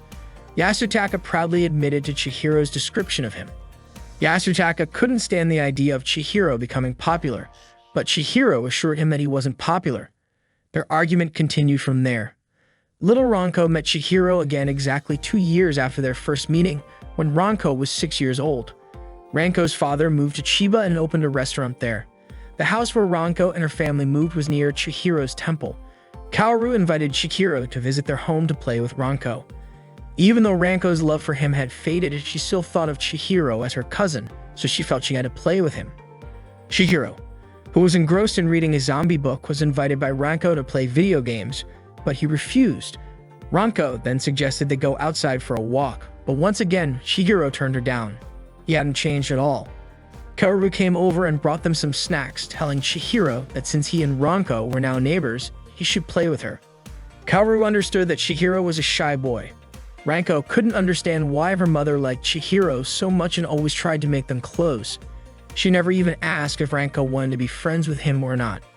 At that time, Ranko was sitting alone in the dining room when her mother asked where Chihiro was. Ranko replied that Chihiro was upstairs reading a book. Kaoru asked why Ranko wasn't playing with him, and Ranko said that Chihiro didn't want to play video games, go outside, or do anything with her. Kaoru suggested that Ranko go to the nearby video rental store, reminding her that she had mentioned wanting to watch an anime. Kaoru told her to rent the movie and watch it with Chihiro, and not to leave her cousin playing by himself. Obeying her mother, Ranko walked with Chihiro to a nearby rental store. Chihiro was so distant, he walked past Ranko without even holding her hand. As soon as they got inside, Chihiro headed straight to the zombie DVD section. Ranko tried offering him some fun anime movies, but Chihiro said zombie films were more exciting. Ranko was startled when a tall man wearing a scary zombie mask walked past her. It turned out that the man was the store clerk. Chihiro showed one of the DVDs he wanted to rent, and the clerk complimented his taste but offered him a new American zombie movie instead. Chihiro was immediately interested in watching it. The clerk was impressed that a 5-year-old like Chihiro could handle watching a horror movie in English. The clerk mentioned that the movie was a bit extreme and asked Chihiro to keep it a secret from his parents. On their way home, Ranko asked what the clerk meant by an extreme movie, and Chihiro guessed it would have a lot of scenes with zombies covered in blood. He was curious about what those bloody scenes would look like. Ranko asked why Chihiro didn't consult her before picking a zombie movie. Chihiro reassured Ranko that the movie would be exciting. However, Ranko didn't like horror movies. Chihiro insisted that after watching it, she'd come to enjoy them. Ranko then asked, "Isn't this movie in English?" Chihiro confidently replied that even if they didn't understand the language, it would still be fun. Ranko got frustrated, saying that the movie didn't sound fun to her and that she just wanted to watch an anime. But Chihiro insisted that the zombie movie was better than any anime. Ranko, still wanting to watch an anime, grabbed the DVD and ran to return it and exchange it for something else. She ran as fast as she could, with Chihiro chasing after her. Unfortunately, they were suddenly stopped by a fierce-looking dog ahead of them. Ranko froze in fear. The dog approached Ranko, and Chihiro, trying to avoid it, stepped aside. The dog barked at Ranko, making her cry. Though terrified himself, Chihiro gathered his courage, picked up a metal pipe, and used it to scare the dog away. The dog quickly backed off and left. Ranko was moved by Chihiro's brave act, and after the dog left, the two of them cried together. Afterward, they held hands and walked home together. Ranko was deeply thankful to Chihiro for saving her. Ranko first realized she had fallen in love with Chihiro at a funeral, and by the time she was 10, she was certain of her feelings. As they grew older, Ranko asked Chihiro what his idea of a first kiss was like. Chihiro, still clueless, didn't really understand what Ranko meant.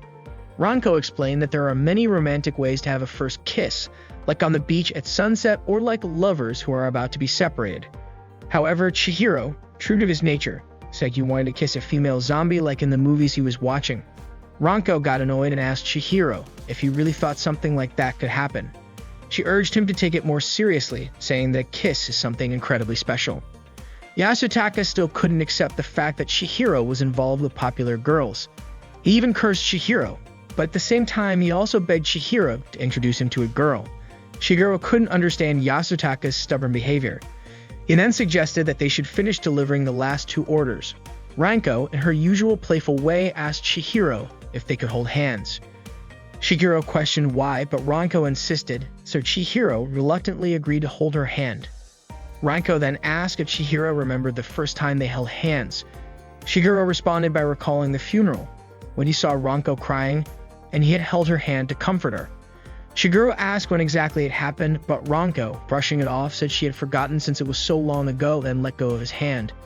This left Chihiro even more confused by Ranko's behavior. After they finished their deliveries, Ranko told Chihiro he was done for the day and could go home as the restaurant's busy hours were over and she would take care of the rest. Chihiro thanked her and was about to leave when Ranko suddenly stopped him. She moved in close to him as if she was about to kiss him. However, Chihiro didn't react and simply closed his eyes. Ranko, frustrated, told Chihiro not to act like the world was ending just because someone wanted to kiss him. She repeated that a kiss was something precious and that he needed to take it seriously. Upset, Ranko ran all the way to the edge of a bridge, thinking about how Rhea had kissed Chihiro. She had a feeling she didn't want to be outdone by Rhea, and in a burst of emotion, she shouted to motivate herself. Since Rhea became a zombie, Chihiro decided to document everything about her and observe her closely. He constantly keeps an eye on her. Rhea asks Chihiro to stop recording while she's eating, but he insists that the observations would be meaningless if he didn't record everything. But Chihiro's father scolds Chihiro to put the camera down and join in eating. Obeying him, Chihiro sets his camera on a tripod. As they all eat, Rhea's meal consists solely of hydrangea leaves. Chihiro's father then asks if she's a vegetarian. Suddenly, Jaguru shouts, asking who put a snail in his miso soup, his usual quirky question during family meals. As usual, Mero answers that it's a clam, not a snail. Even Babu, the family's cat, joins them, eating hydrangea leaves like Rhea. Afterward, Babu jumps onto Mero's head, making Ray smile at the cat's cute antics. That night, Chihiro jots down notes about his observations on Rhea, learning a few things in the process. First, zombies don't need sleep. Rhea stays awake even when Chihiro is fast asleep, looking somewhat bored as she waits for him to wake up. Second, zombies can bathe but don't sweat. Finally, zombies don't need to use the restroom, though they do need hydrangea leaves to maintain the effects of the revival potion. Babu hops onto Chihiro's bed and suddenly coughs up the hydrangea leaves he ate, almost like a furball. Chihiro watches Rhea closely, wondering if she'll do the same, and he's eager to record it if she does. He points the camera at Rhea, asking if she feels like throwing up. Rhea asks him what exactly he's expecting to happen. Chihiro just smiles, keeping the camera trained on her, and Rhea, a bit annoyed, tells him he can keep recording her for his observations, but that she wants something in return. She wants to do something normal, something that a regular girl would do. The next day, Rhea invites Chihiro to go clothes shopping with her, showing him different outfits and asking for his opinion. However, Chihiro only gives vague answers like, "It's nice," without really paying attention. Frustrated, Rhea asks him to actually focus on the clothes because she wants to pick the best-looking one in the store. Although they've been there a while, she still hasn't chosen anything. She's determined to find the perfect outfit since Chihiro's buying, but she's also feeling uncertain about what to pick. Chihiro has been recording her for over an hour now, and Rhea decides she also wants to buy a hat. Chihiro agrees as long as the total stays under 10,000 yen. They're lucky it's cloudy today, as they typically avoid going out during the day. Sunlight might accelerate Rhea's body decomposition. Chihiro realizes how much Rhea wanted this shopping trip, and he decides there's no need to record every moment of it because he's not making this film as a farewell or anything like that. Observing Rhea chatting with the store clerk, who compliments her and says the outfit suits her complexion, Chihiro starts to understand that Rhea hasn't had the freedom to enjoy things like this before. Ranko went to the hot springs in the afternoon to clear her mind. She still remembered what happened yesterday and Chihiro's words about how he felt responsible for Rhea. It was the first time Ranko had seen Chihiro that serious. She understood that Rhea was struggling after becoming a zombie, but she felt Chihiro should have told her if he was living with Rhea. Ranko stepped on the scale and saw that she had gained some weight, feeling frustrated that all Chihiro seemed to think about was Rhea. She wished he would at least talk about her once in a while. Just then, Mero entered the sauna's changing room, surprising Ranko. Ranko greeted her, and Mero replied that she had come with two of her friends. Mero asked if Ranko was also here to take a sauna bath during the day. Ranko said that after helping out at the restaurant, she decided to treat herself to a daytime sauna. Ranko then asked if Mero and her friends had planned to come or if they were just stopping by on their way home. Mero explained that she and her friends wanted to relax in the sauna before having tea. Curious, Ranko asked if Chihiro was at home. Mero told her that her brother had gone to the neighboring town that morning to shop, bringing Rhea along to buy her some new clothes. Feeling a bit down after hearing that Chihiro and Rhea were off having fun together, Ranko quickly cheered herself up, determined not to be left out of the fun. She enthusiastically invited Mero and her friends to join her in the sauna, insisting they wouldn't leave until they'd watched the sunset together. Meanwhile, Rhea was still with Chihiro in the neighboring town, wearing the new outfit and hat he had just bought her. Chihiro quietly commented that the clothes really suited her. Rhea asked if he had said something, but he denied it. Not believing him, she tried to coax Chihiro into admitting what he said, but he wouldn't budge. Noticing Chihiro was holding a shopping bag, Rhea asked if he had bought anything for himself, but he told her he hadn't bought a thing. Rhea then asked Chihiro where they would go next. but he asked her if their day out wasn't over yet. Rhea eagerly expressed her desire to visit more places in this town. Unbeknownst to them, Danichiru's men had been following them. One of them quickly called Danichiru, informing him that he spotted Rhea and Chihiro at the Shinai City shopping center. Danichiru instructed him to keep following them at a distance and to wait for the right moment to capture Rhea when she was alone. Rhea invites Chihiro to enter a haunted house. She isn't fazed by the zombie props inside at all. In fact, she comments on how the zombie dolls don't look very realistic. She finds the stitching on the wounds a bit rough, suggesting that if they had been sewn more carefully, they'd look a lot more authentic. On the other hand, Chihiro is terrified as they step inside. Seeing him so scared makes Rhea burst out laughing, completely surprised that Chihiro, of all people, would be afraid of a haunted house. Chihiro admits that even though he loves horror movies and zombies, a haunted house is a completely different experience for him. Rhea can't stop laughing, which makes Chihiro feel like she's teasing him. But Rhea is just glad that he came with her despite his fear, to keep her company. She thanks him, and Chihiro asks her to make this their last haunted house visit. Rhea agrees with a smile. Chihiro hands over a special coat he picked out just for Rhea. A long coat she can wear in hot weather, with pockets for ice packs to help keep her cool. He thinks it will help her stay safe whenever she goes outside, and he suggests she could even wear it to school, which might let her live more like a regular girl. Rhea covers her face as if she's crying, which catches Chihiro off guard. He worries that maybe she doesn't like the coat, but it turns out Rhea is genuinely touched by how much thought he put into her needs. She's so happy and moved by Chihiro's kindness, even though, as a zombie, she realizes that she can't actually shed tears, no matter how much she wants to. Chihiro learns this for the first time, which surprises him. Rhea thought he knew everything about zombies, but it turns out there are still things Chihiro has yet to understand. She promises to teach him more about zombies.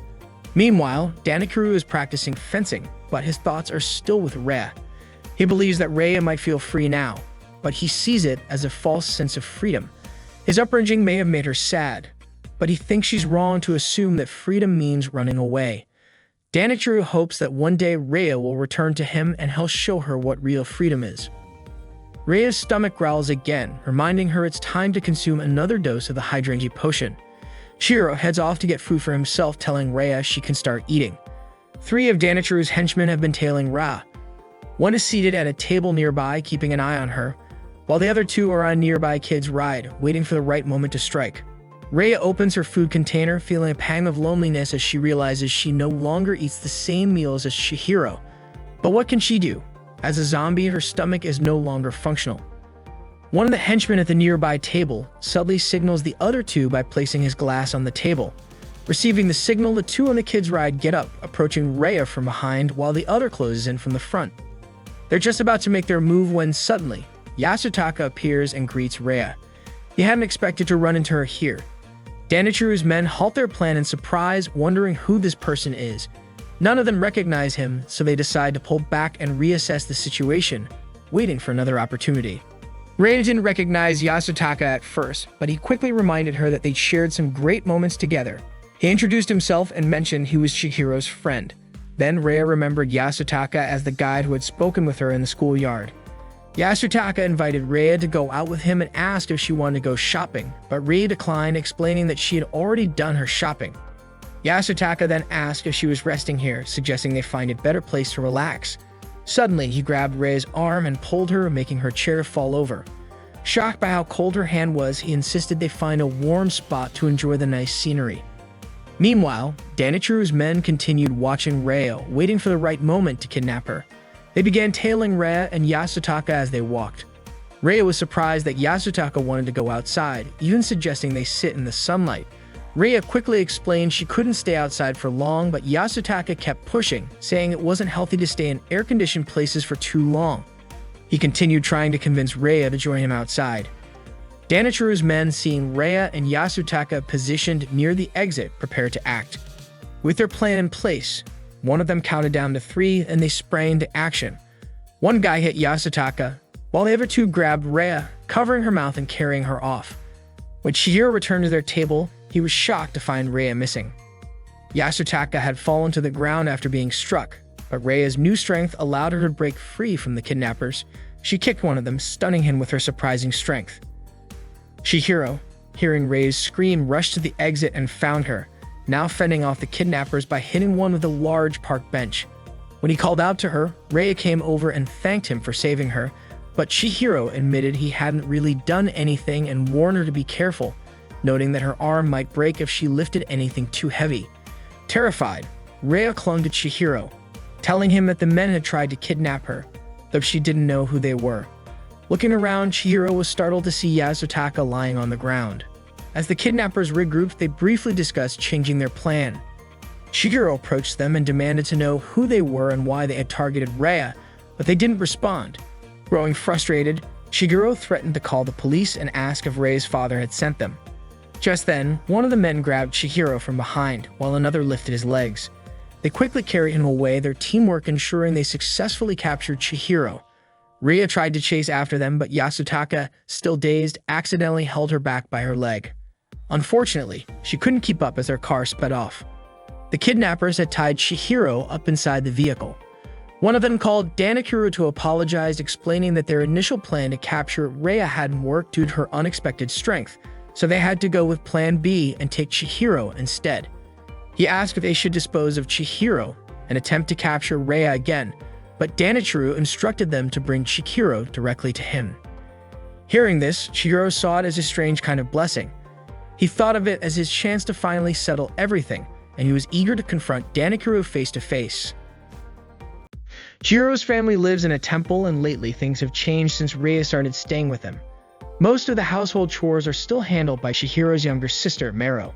Rei is sitting on the roof enjoying the view when Chihiro calls out to her from his window, reminding her not to stay outside too long, especially in the heat. Rei apologizes and notices Mero cleaning the yard. She tries to greet Mero, but Mero doesn't respond, leaving Rei confused about why she's being ignored. Chihiro was also surprised, as Mero doesn't usually act this way. He tells Rei to come back inside, and she crawls back into the house.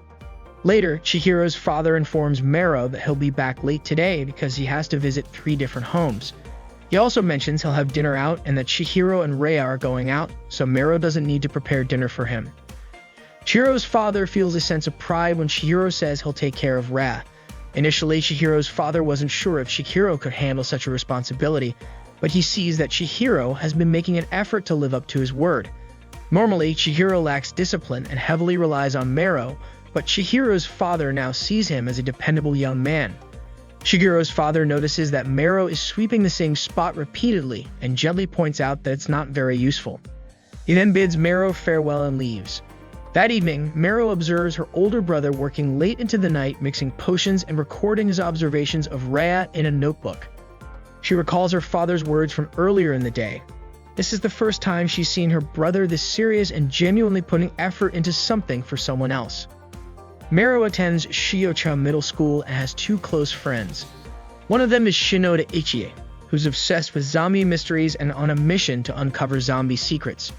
She eagerly shares her belief that zombies are spreading worldwide and wants to investigate it. The other friend, Yasaka Miko, is more skeptical. She thinks that if zombies truly existed, it would have already been reported on the news and in other media. Ichi believes the truth is being hidden by the government, as suggested by online conspiracy theories. Miko says she'd have to see a zombie for herself to believe it, and Ichi replies that there's probably one nearby. In response, Miko jokingly asks if it could be Mero. Ichi tells her that's too close to home and changes the subject to something she finds even more intriguing, their art teacher, Yamanouchi. Ichi shares a strange story about leaving something behind in the art room one afternoon. When she went back to retrieve it, she was shocked to find Yamanouchi still there, feeding some kind of creature inside a large bag. Holding a hunk of bloody meat, he not only fed the creature but even ate some of the blood-covered meat himself, which seemed extremely suspicious. Mero adds that Yamanouchi always brings his car to school along with a large bag that sometimes moves, as if something alive is inside. It might not be a zombie, but it's definitely creepy. Miko mentions that Yamanouchi has looked unusually pale lately, and she's curious as to why. Ichi immediately concludes that Yamanouchi is some kind of otherworldly creature, definitely a zombie.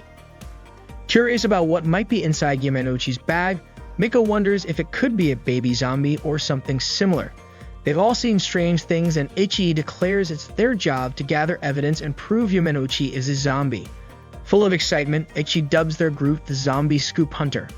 This evening, they hid behind the art room table to wait for Yamanouchi. As the evening arrived, Yamanouchi entered the art room and spoke to her large bag, apologizing for keeping it waiting.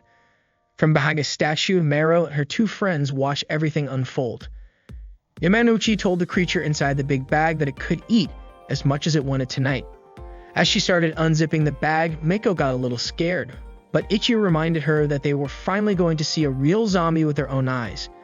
Yamanouchi then pulled out a chunk of raw meat, ready to drop it into the bag, and a strange noise came from inside, causing Mero and her friends to scream and knock over the statue on the table where they were hiding. Yamanouchi ended up driving the three students home. Meanwhile, the creature inside the big bag turned out to be a young crocodile.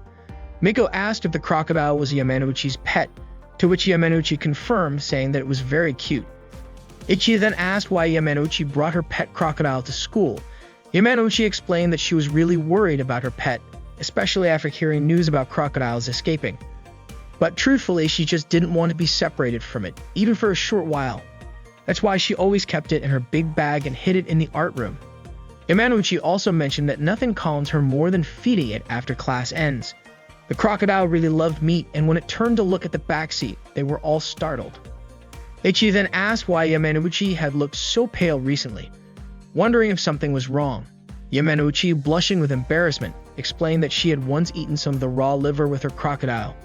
It had looked delicious, so she tried it, and then ended up with a terrible stomach ache. She thought the liver would be like the liver in sashimi and safe to eat raw, but it wasn't. That explained why her stomach had been hurting so much lately. Miko asked Ichi if there was any news about zombies that day, but Ichi replied there wasn't.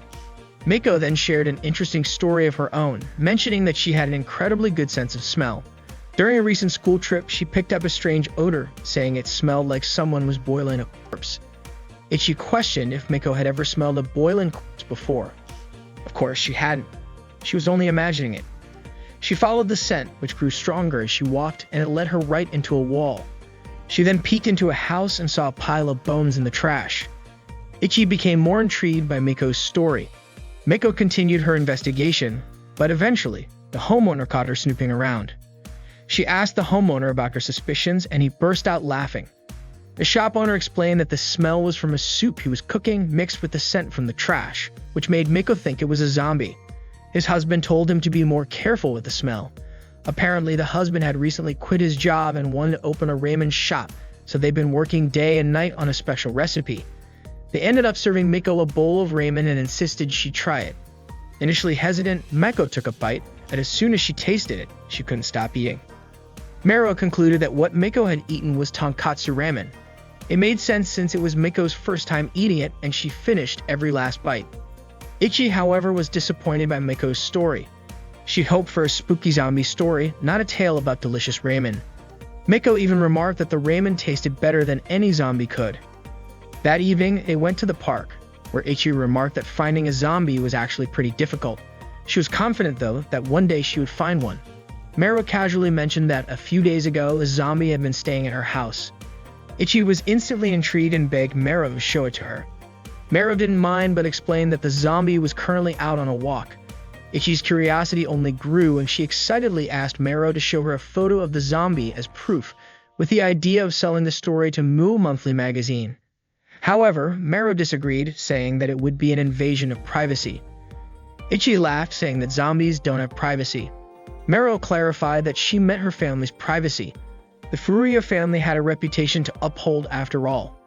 Ichi wondered if it was safe for a zombie to go on a walk, but Mero simply replied that exercise is also important for zombies. Surprised, Ichi asked if zombies don't usually attack and eat people. Mero assured her that the zombie at her house only eats hydrangea leaves and is basically a vegetarian.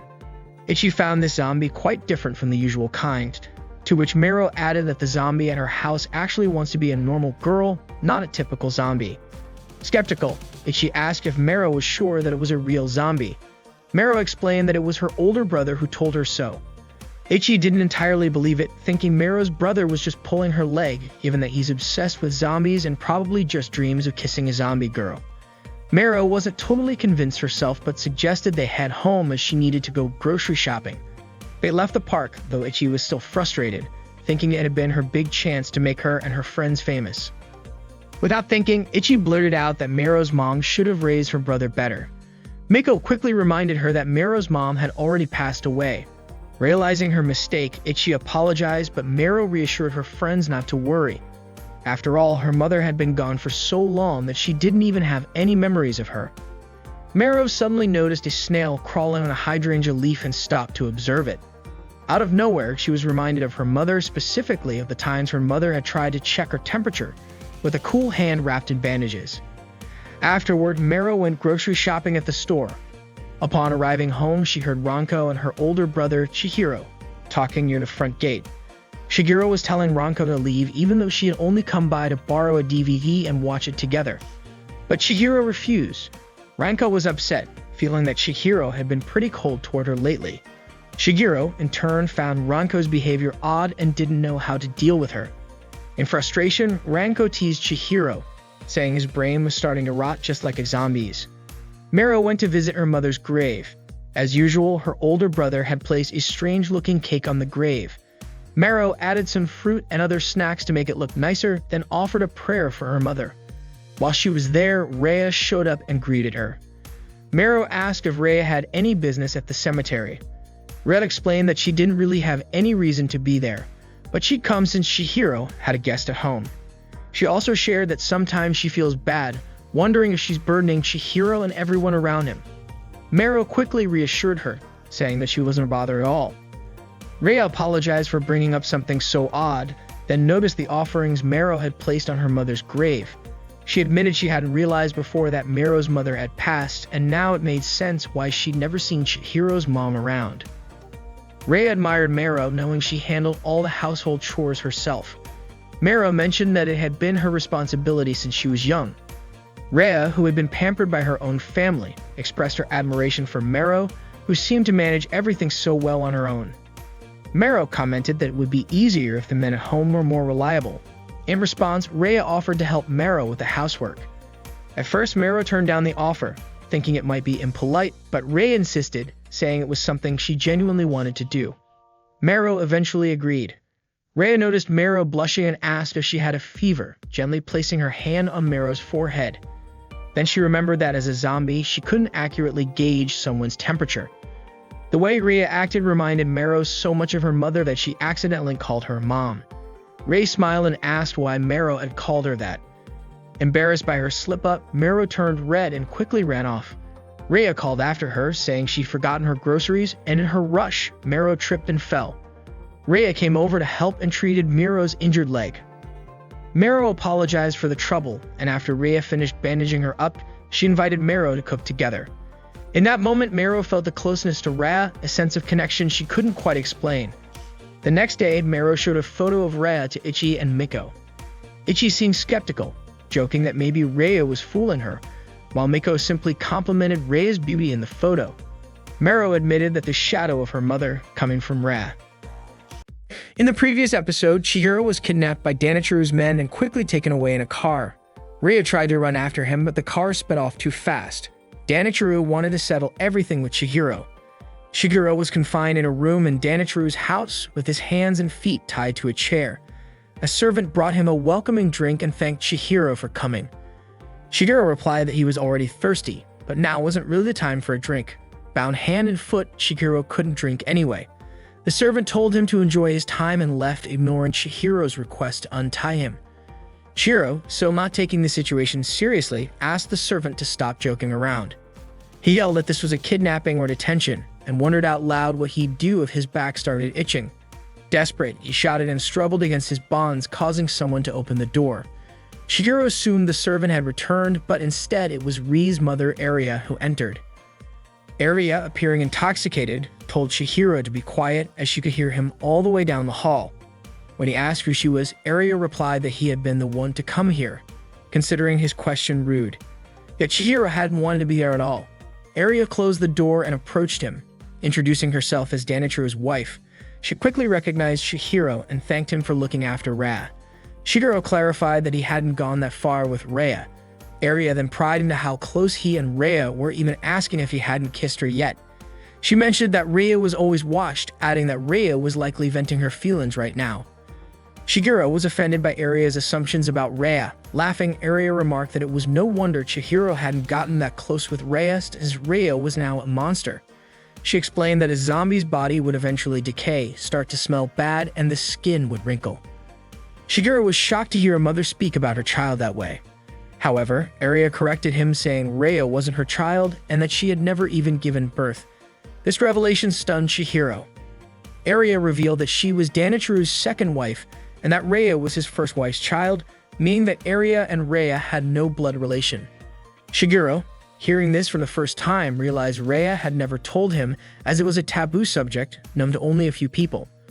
Aria said this rare opportunity gave her a chance to share everything with Chihiro.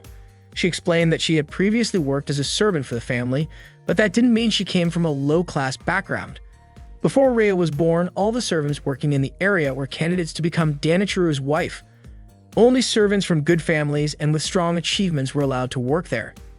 Aria then showed Chihiro a photo of herself from her time as a servant in the Senka family.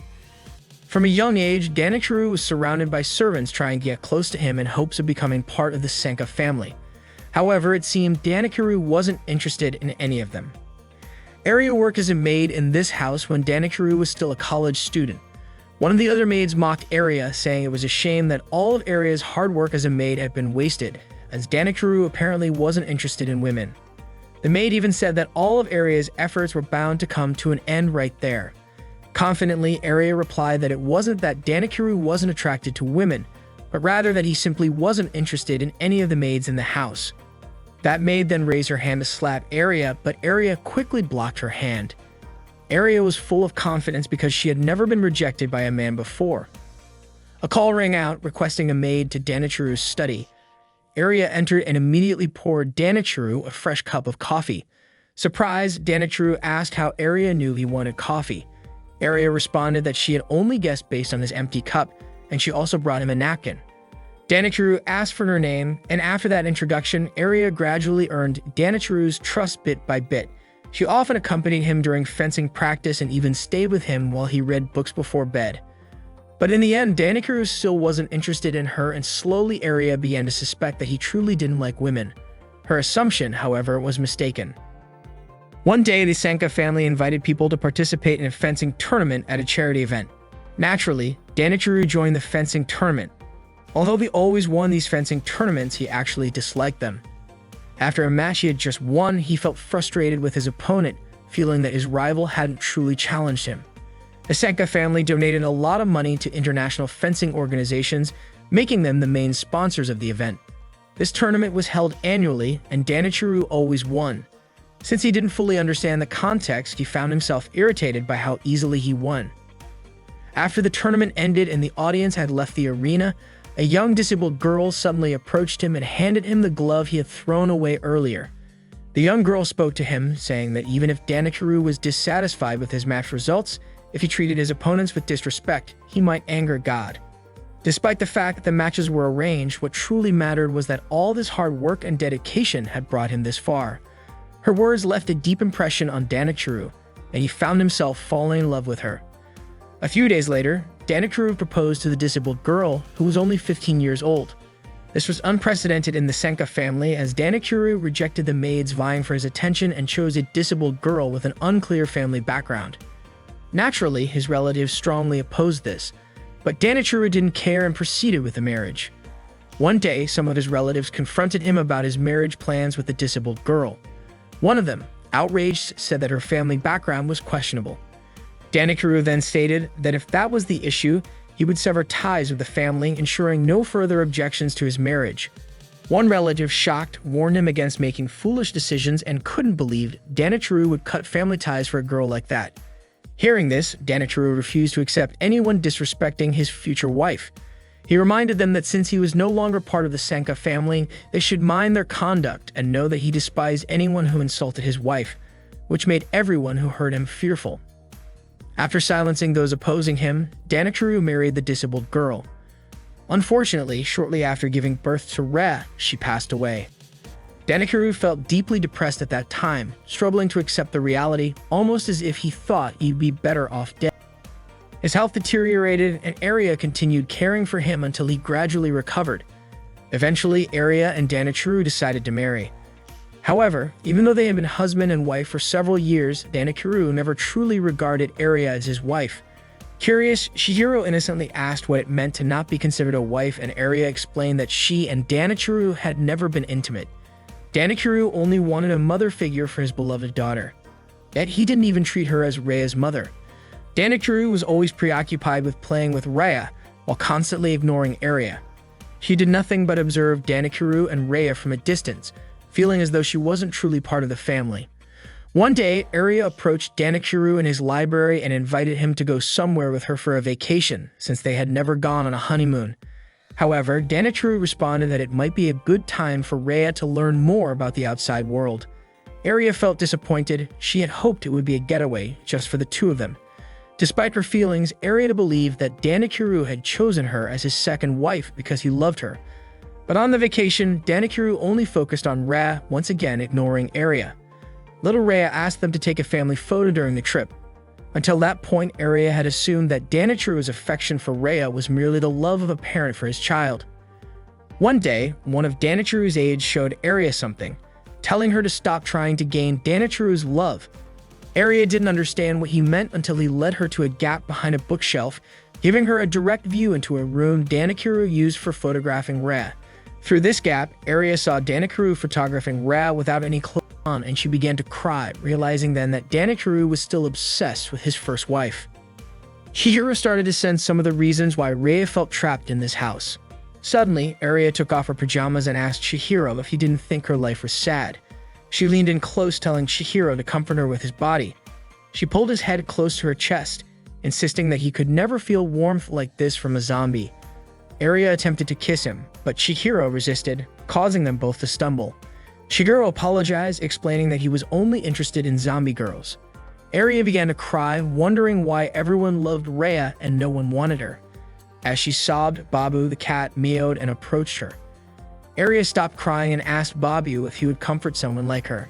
She hugged Babu, saying he was a sweet cat, and Babu seemed to enjoy it. Suddenly, Chihiro mentioned that Babu was also a zombie, and Aria immediately threw Babu from her arms, making Babu snarl angrily. Aria screamed for his servant to take Babu and Chihiro away. Chihiro then remarked that if Aria wanted him to leave, he'd gladly go if he could. A servant soon arrived and told him that wouldn't be possible, informing Chihiro that Danichiro wanted to see him. Chihiro, frustrated, called the situation a kidnapping, stating he didn't care if Danichiro was the head of the Senka family. No one had the right to treat him this way. The servant adjusted Chihiro's chair, and Chihiro asked to have his bindings removed, but the servant said he couldn't do that. Aria remarked that she invited Chihiro, as even he was acknowledged by Danichiro, while she was never once considered his partner. Meanwhile, a crowd gathered in front of the shopping center, watching as Yasutaka lay unconscious. At this moment, Reia was in a taxi, frantically searching for Chihiro.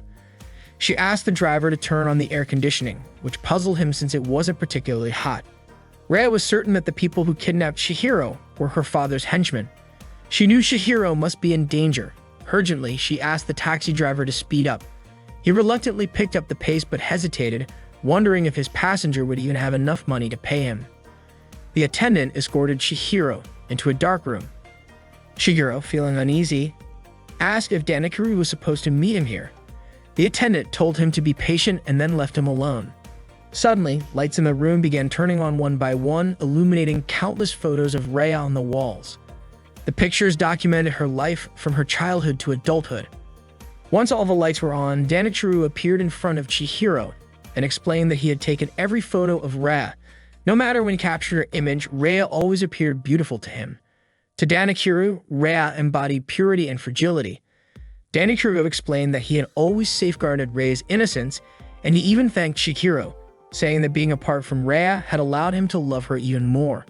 He was now more determined than ever to protect her. Although Danichiro repeatedly expressed his gratitude, he made it clear he could never forgive Chihiro. The servant led Chihiro as they followed Danichiro down a long corridor. Chihiro asked where exactly he was being taken, suspecting that Danichiro might be planning something bad. He wondered if Danichiro would fry him in hot oil or maybe even push him off a cliff. Chihiro then asked the servant if he could be taken to the restroom, hoping he might have a chance to escape. However, the servant just replied that Chihiro could relieve himself in his pants, and they would clean up after him. They finally stop at a door marked as the discipline room. Danichiro told Chihiro that he hadn't brought him here to be tortured. Danichiro opened the door, revealing a room decorated with a photo of himself and Rhea in fencing attire on the ceiling. The room was actually a fencing arena. Danichiro told Chihiro to choose whichever fencing equipment he liked, or he could fight barehanded if he preferred. Chihiro was confused about what Danichiro meant by this. Danichiro explained that they would determine who had the right to protect Rhea by competing in fencing. The servant then untied Chihiro's hands. Meanwhile, Rhea arrived outside her home in the middle of a heavy rainstorm. She got out of the taxi and ran straight into her house without paying the fare. The taxi driver assumed Rhea would pay him later. Rhea opened the front gate and was greeted by two servants. She immediately asked them to call her father, but the servant explained that he couldn't be summoned since Danichiro was busy. Rhea asked if Chihiro was there, as she was eager to see him. The servant, of course, couldn't allow that. He told Rhea to stay calm and wait. Suddenly, one of Danichiro's men threw a net over her, capturing her. A servant entered the room where Chihiro was previously held captive and reported to Aria that Rhea had been captured, asking if she wanted to see her. Aria responded saying she had no reason to meet with Rhea, which surprised the servant. Rhea, now tied up and held in a basement room, demanded to know what they were doing to her. The servant apologized, explaining that they were just following Danichiro's orders. Rhea ordered the servant to untie her immediately. However, instead of obeying, the servant mocked her, noting how much Rhea had changed after running away from home for a few days. The servants were secretly planning to teach her a lesson without Danichiro's knowledge, which terrified Rhea as she wondered what they intended to do to her. It turned out that they started dressing her up in different outfits, putting her in a maid's costume, amused by how cute she looked. Rhea was bewildered, wondering why they were doing this to her. The servants explained they had always dreamed of dressing her up this way and believed the outfit suited her well. Rhea called them cowards for humiliating her while she was tied up, telling them they should be ashamed. Instead, the servants were thrilled to see her so upset, finding her even cuter when she was angry. They began picking more outfits for her to try on, including a ninja costume and other cosplay outfits. Rhea was frustrated knowing she didn't have time for this, especially as she got a bad feeling about Chihiro's safety. Meanwhile, Chihiro had already put on the fencing gear. Danichiro told him that if he could manage to land even one hit, he would consider Chihiro the winner. But Chihiro felt it was unfair since he knew nothing about fencing. Danichiro said Chihiro could use any martial art he was skilled in. Chihiro replied that he wasn't great at anything like that, which only irritated Danichiro, who realized Chihiro was weak and had no self-defense skills whatsoever. Danichiro was baffled as to why Rhea would choose to be with someone who lacked both fighting skills and talent like Chihiro. Chihiro retorted that Danichiro didn't know anything about him, and he continued to provoke Danichiro, who became increasingly enraged. Meanwhile, the two servants dressed Rhea in a skimpy maid outfit complete with bunny ears on her head. They were thrilled by how adorable she looked. Rhea yelled at them to untie her, but the two servants told her they could no longer follow her orders. They went back to picking out more outfits for her to try, debating loudly over whether Rhea should wear a ninja costume or another cosplay outfit. Rhea was fed up and didn't want to wear either. She insisted she had to leave now, summoning the strength to break the chains binding her hands, shattering them into pieces. Chihiro continued taunting Danichiro, who demanded to know what Chihiro was really trying to say. Chihiro told him he was disgusting, which took Danichiro by surprise. Chihiro pointed out that Danichiro had insisted they settle things with a one-on-one fight, deciding for himself who had the right to be with Rhea without considering her feelings at all. Chihiro said that Danichiro was arrogant for kidnapping him and dragging him here, only to lecture him. On top of that, Danichiro had the twisted habit of taking nude photos of his daughter on her birthdays.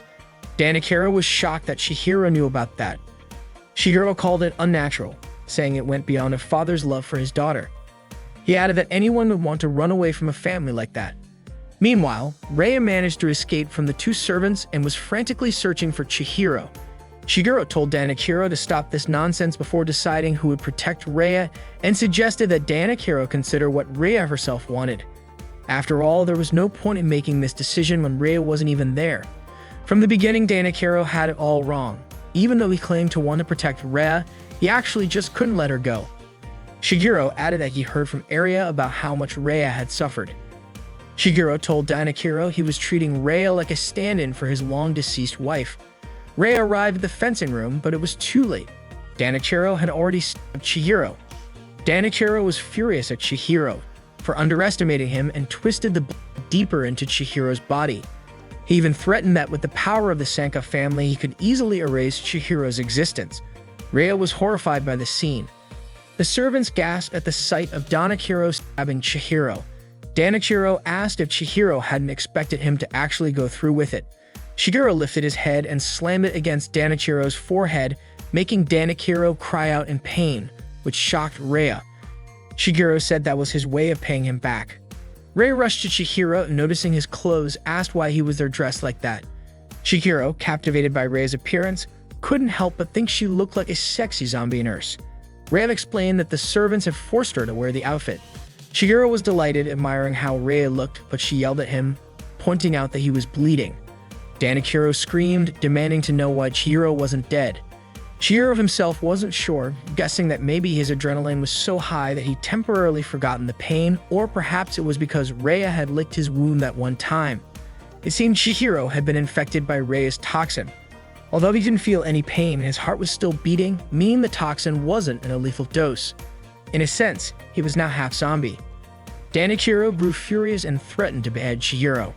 Rhea quickly intercepted her father's attack to protect Chihiro, begging her father to stop all of this since the fight should have ended when he stabbed Chihiro.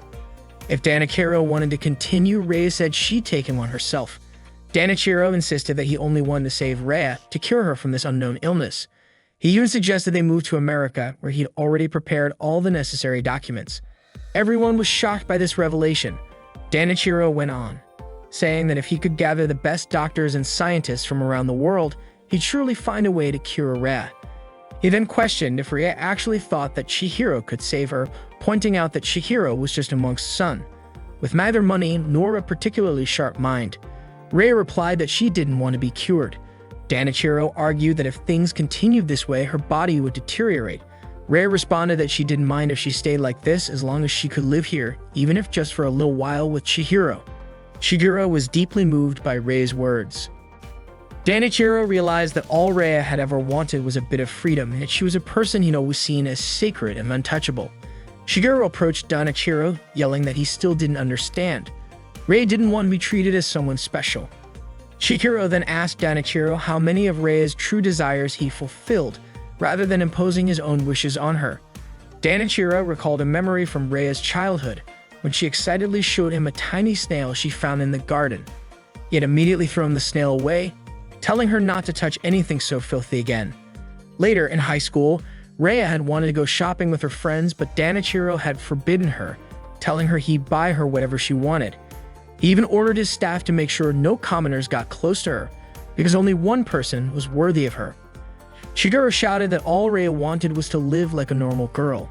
Danachiro began to cry, asking if Rhea was willing to die just to experience that, regretting all of his mistakes. Chihiro agreed with Danachiro on one thing: there might be things he couldn't accomplish alone.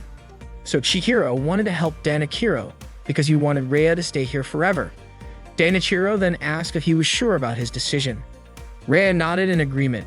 Danachiro entrusted Rhea's care to Chihiro. Overcome with emotion, Chihiro nodded and Rhea smiled at him. Danachiro reminded them that this arrangement was temporary. He asked Chihiro to take care of Rhea while he went overseas to find a cure. Danachiro added that he wouldn't let Chihiro have Rhea forever, and he whispered to Chihiro that he wouldn't forgive him if he took Rhea's purity. Chihiro quickly assured him that he'd never do that. Rhea, curious, asked what her father had told him, and Chihiro brushed it off as nothing. Danachiro left the fencing room. Relieved, Chihiro realized he could stay with Rhea for now. But then he suddenly felt weak as his wounds bled profusely, and he collapsed. Rhea screamed his name in panic. Danachiro promptly left for his trip overseas to find a cure for Rhea. When Chihiro regained consciousness, he found himself lying in bed, having received medical attention from Rhea's servant. Rhea hugged him tightly, making Chihiro wince in pain. He noticed his pain had returned, meaning the effects of the toxin had worn off. The servant had provided him with first aid. Meru felt relieved to see her brother alive again, though Chihiro grumbled that he hadn't died in the first place. Rhea admitted she was happy that Chihiro was alright, especially since he'd lost so much blood. Shigeru apologized for making her worry. Then he couldn't help but comment on the nurse outfit Rhea was wearing. Embarrassed, Rhea explained that the servant had said Chihiro would really enjoy seeing her in it. She then asked shyly if he didn't like how she looked. Shigeru was thrilled to see Rhea dressed up as a sexy zombie nurse. Mero could immediately tell her older brother was a goner after just one look at Rhea.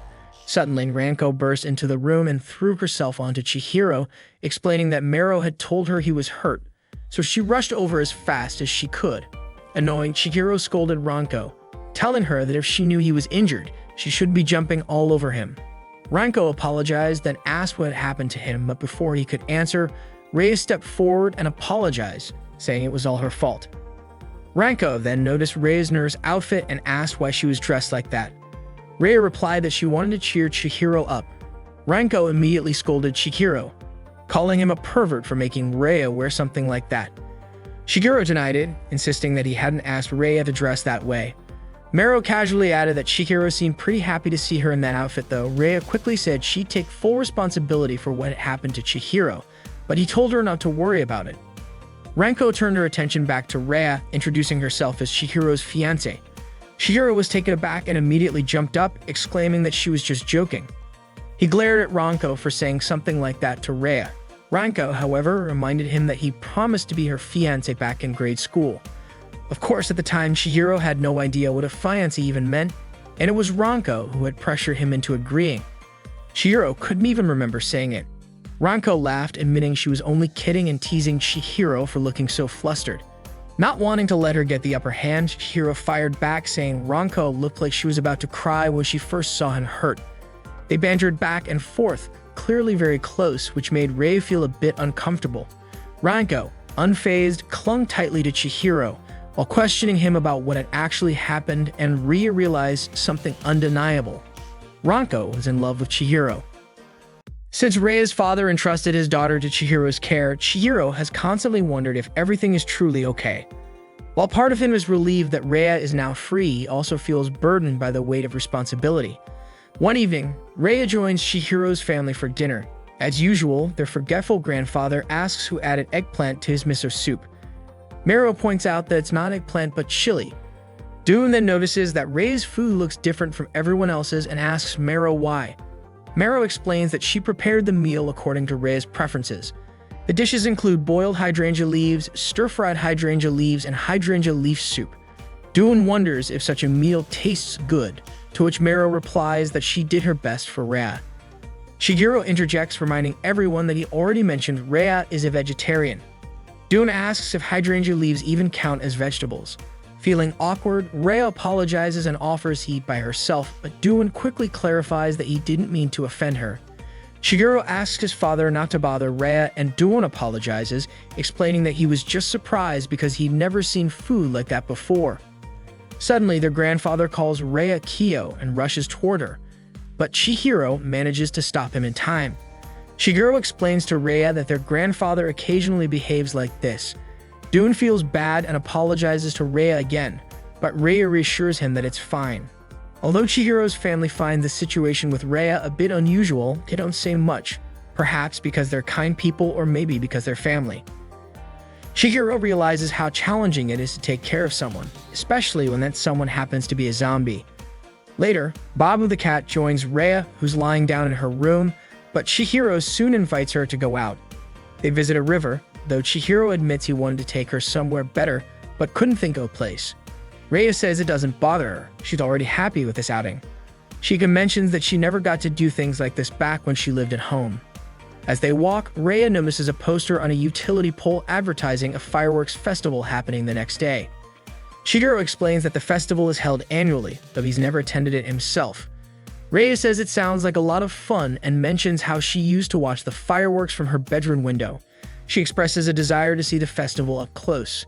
Shigeru asks if she'd like to go, and when Rhea eagerly says yes, she asks if it's really okay. Shigeru assures her, saying the festival is at night so he can take her. Rhea beams with excitement and even promises to do her best to keep her body from decaying until then. Shigeru laughs, telling her body won't decay that quickly. He finds it amusing that Rhea is so thrilled by something as simple as a fireworks imitation and teasingly calls her a child. Rhea pretends to be upset, asking if he minds that she's a child. Chihiro quickly says not to take him seriously, and Rhea bursts into laughter. Chihiro reflects on how challenging it is to preserve Rhea's body. He's considered embalming, but despite all his research, he hasn't found the best solution yet. It's no surprise, though, there aren't many people concerned with zombie preservation. The only person who might have insights is his grandfather, but his forgetful state makes it hard to get any useful information. While pondering his next steps, Chihiro is approached by Mero, who asks what he's up to. He vaguely responds that he's working on something. Mero then asks why he won't let Rhea go to school. Chihiro hesitates, explaining that it's complicated because of her health. Mero insists that Rhea seems fine to her. Chihiro counters, saying Mero is only looking at her outward appearance, while her internal body has many issues. This morning, Mero told Chihiro that while she was leaving for school, Rhea mentioned feeling envious. Maybe Rhea wanted to go to school herself. According to Mero, if Rhea were really unwell, she could leave early or attend school only on certain days. There were plenty of options. However, Chihiro still insisted that Rhea couldn't go to school. Mero asked if Rhea planned to stay here forever. Chihiro began to wonder if Mero had a point. What should he do? Could Rhea's current life even be considered normal? Could she be called a regular girl? Could Chihiro bear the responsibility of her life? These questions swirled unanswered in his mind. The next evening, a heavy downpour forced the fireworks festival to be cancelled. Chihiro apologized to Rhea, but she seemed puzzled, asking why he felt the need to apologize. Chihiro said he felt guilty about everything. Rhea didn't quite understand his behavior, but told him that if she were still here next year, she hoped he would promise to take her to the festival. The following day, on his way to school, Chihiro walked with Yasutaka and Moji. Yasutaka lamented the cancellation of the fireworks festival, saying it meant he missed seeing girls in Yukata. He even claimed that missing such a significant event in life was tragic. Yasutaka then asked for Moji's opinion, but Moji nonchalantly replied that any girl would do for Yasutaka. Offended, Yasutaka clarified that wasn't what he meant and asked Chihiro if he also thought about the Senka High School girls in Yukata. Chihiro denied it, calling Yasutaka a pervert. Suddenly, Ranko called out to Chihiro and walked over to greet him. However, Chihiro stayed silent, which annoyed her. Ranko assumed Chihiro was thinking about Rhea, though he denied it. Frustrated, Ranko grabbed Chihiro's head and demanded that he talk to her. Their interaction caught the attention of many of their classmates. Yasutaka, of course, was envious of Chihiro for being treated that way by Ranko. Chihiro told Ranko that Rhea had been looking forward to the fireworks festival. Ranko mentioned that she, too, had been excited about the event and had hoped to go with Chihiro. She suggested holding a small-scale fireworks festival instead. After school, Mero saw Rhea cleaning the yard. Mero told her to stop, worried about what she'd say to her older brother if he found out Rhea was helping with chores. But Rhea assured her she was fine. Suddenly, the room Rhea was using snapped. She apologized to Mero just as Chihiro returned home and witnessed the scene. Rhea greeted him, but Chihiro immediately asked why she was sweeping in the middle of the day. Rhea explained that it wasn't a big deal since it was cloudy outside and reassured him not to worry so much. Chihiro told Rhea to finish quickly and rest. He then proposed the idea of holding their own little fireworks festival at home that night, maybe even setting off a few rockets. Mero commented that it had been a long time since they lit fireworks together. Rhea was thrilled at the suggestion. Chihiro added that Ranko had offered to lend Rhea a yukata and even help her wear it, saying the yukata would make the event feel even more festive. Rhea asked if Ranko would also join them. Chihiro mentioned that Ranko would bring fireworks and that he'd be wearing a yukata. Afterward, Chihiro went to his room and Mero started preparing dinner. Meanwhile, Rhea went back to cleaning the yard. Ranko arrived at Chihiro's house and was greeted by Duan, who asked if she was there to light fireworks. Ranko showed him the fireworks she had brought, lamenting the cancellation of the fireworks festival the previous night. At least they could enjoy fireworks here. Chihiro and Mero came downstairs to greet her, already dressed in yukata. Ranko remarked that Chihiro seemed to have worn his yukata correctly, and it turned out Mero had helped him put it on since she was used to wearing such clothing. Ranko then asked about Rhea's whereabouts and went upstairs to give her a yukata. Ranko helped Rhea put on the yukata and noticed the bandages around her waist. She asked if it was okay to tighten the obi. Rhea replied that it was actually better if Ranko tightened it. While helping her, Rhea asked if Ranko was close to Chihiro. Ranko explained that she and Chihiro were childhood friends and that Chihiro had always been a bit strange. She added that at first they weren't close, but over time she realized how many good qualities Chihiro had, which made her care about him deeply. Ranko noted that even though Chihiro usually wasn't interested in fireworks, he had agreed immediately when she suggested this. His thoughts were simple. He wanted to make Rhea happy. Ranko commented that although Chihiro might not appear to be a nice person, he was actually incredibly kind. Rhea agreed, understanding this about Chihiro. When Ranko finished helping Rhea put on the yukata, she asked Rhea to turn around. Ranko observed that Rhea looked just like a normal person and couldn't believe she was standing in front of a zombie. Ranko even wondered if Rhea might not truly be dead, but Rhea denied this, pointing out that she didn't even have a pulse. Ranko remarked that aside from her stomach injury, Rhea looked perfectly normal. Rhea admitted she didn't know how much longer she could stay like this. She didn't have much time left and was already starting to feel pain throughout her body. Suddenly, Ranko began sniffing Rhea, which confused her. After a moment, Ranko said Rhea seemed fine. Perhaps it was the hydrangea leaves doing their job.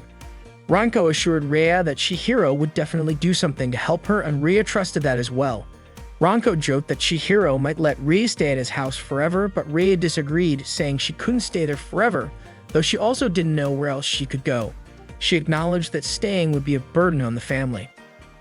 Ranko teased that Chihiro would feel lonely if Rhea left. Rhea asked if Ranko loved Chihiro, and Ranko admitted she did, then turned the question back to Rhea.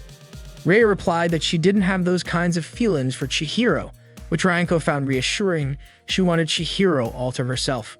Ranko then asked if Rhea felt guilty toward her, which caught Rhea off guard. Ranko said that Rhea was the kind of person whose thoughts were easy to predict and admitted they were rivals when it came to Chihiro. However, Rhea insisted she wasn't as close to Chihiro as Ranko was, believing that Chihiro paid attention to her only because she was a zombie. Ranko patted Rhea on the shoulder, urging her not to suppress her feelings. Ranko pointed out that time was of the essence and encouraged Rhea to take action to avoid regrets. She told Rhea to embrace her womanhood. Rhea reminded Ranko that she was already dead, and they both laughed. Ranko confessed she wasn't great at handling matters like this, but assured Rhea that even if she did have feelings for Chihiro, Ranko would still see her as Rhea and herself as Ranko. She wouldn't give up easily. Ranko then cheered Rhea on, urging her to give her best effort. Later that night, Chihiro, Rhea, Ranko, Mero, and Babu lit fireworks together. Rhea was overjoyed with the celebration. Chihiro apologized to Rhea, saying this was all he could do for her. Rhea smiled and told him he apologized too much. She didn't want him to worry so much about her. Just being here already made her happy. Chihiro then asked if there was anything that bored her or made her uncomfortable. Rhea reassured him that she was genuinely enjoying her time there with everyone. It was fun. She even admitted she found small fireworks more enjoyable than big ones. The next day, Rhea returned to her family home. The servants were puzzled, wondering why she had come back. Rhea explained that she wanted to go back to school and had come to retrieve her school supplies. One of the servants instructed another to inform Rhea about Rhea's return. Meanwhile, Rhea went to her room to pack her things. Suddenly, Rhea walked in, questioning why Rhea was planning to go back to school. Rhea firmly stated that she had decided to return to school. Rhea asked if Rhea intended to go back to Senka Academy. Rhea then asked if Rhea had expelled her from the school. Rhea clarified that Danakuru had instructed her not to expel Rhea. She assured Rhea that she wouldn't interfere with her life in any way. Rhea was free to do whatever she wanted. Rhea thanked her. Rhea emphasized that she wouldn't care for, help, or even pay attention to her. Rhea nodded understanding. Rhea coldly told her to leave the house quickly. As Rhea was about to leave, Rhea's hand briefly blocked her way before she dismissively stepped aside. At the front gate, Chihiro was waiting for Rhea. He asked if she was okay, and Rhea thanked him for allowing her to go back to school. Chihiro said he understood her desire to return.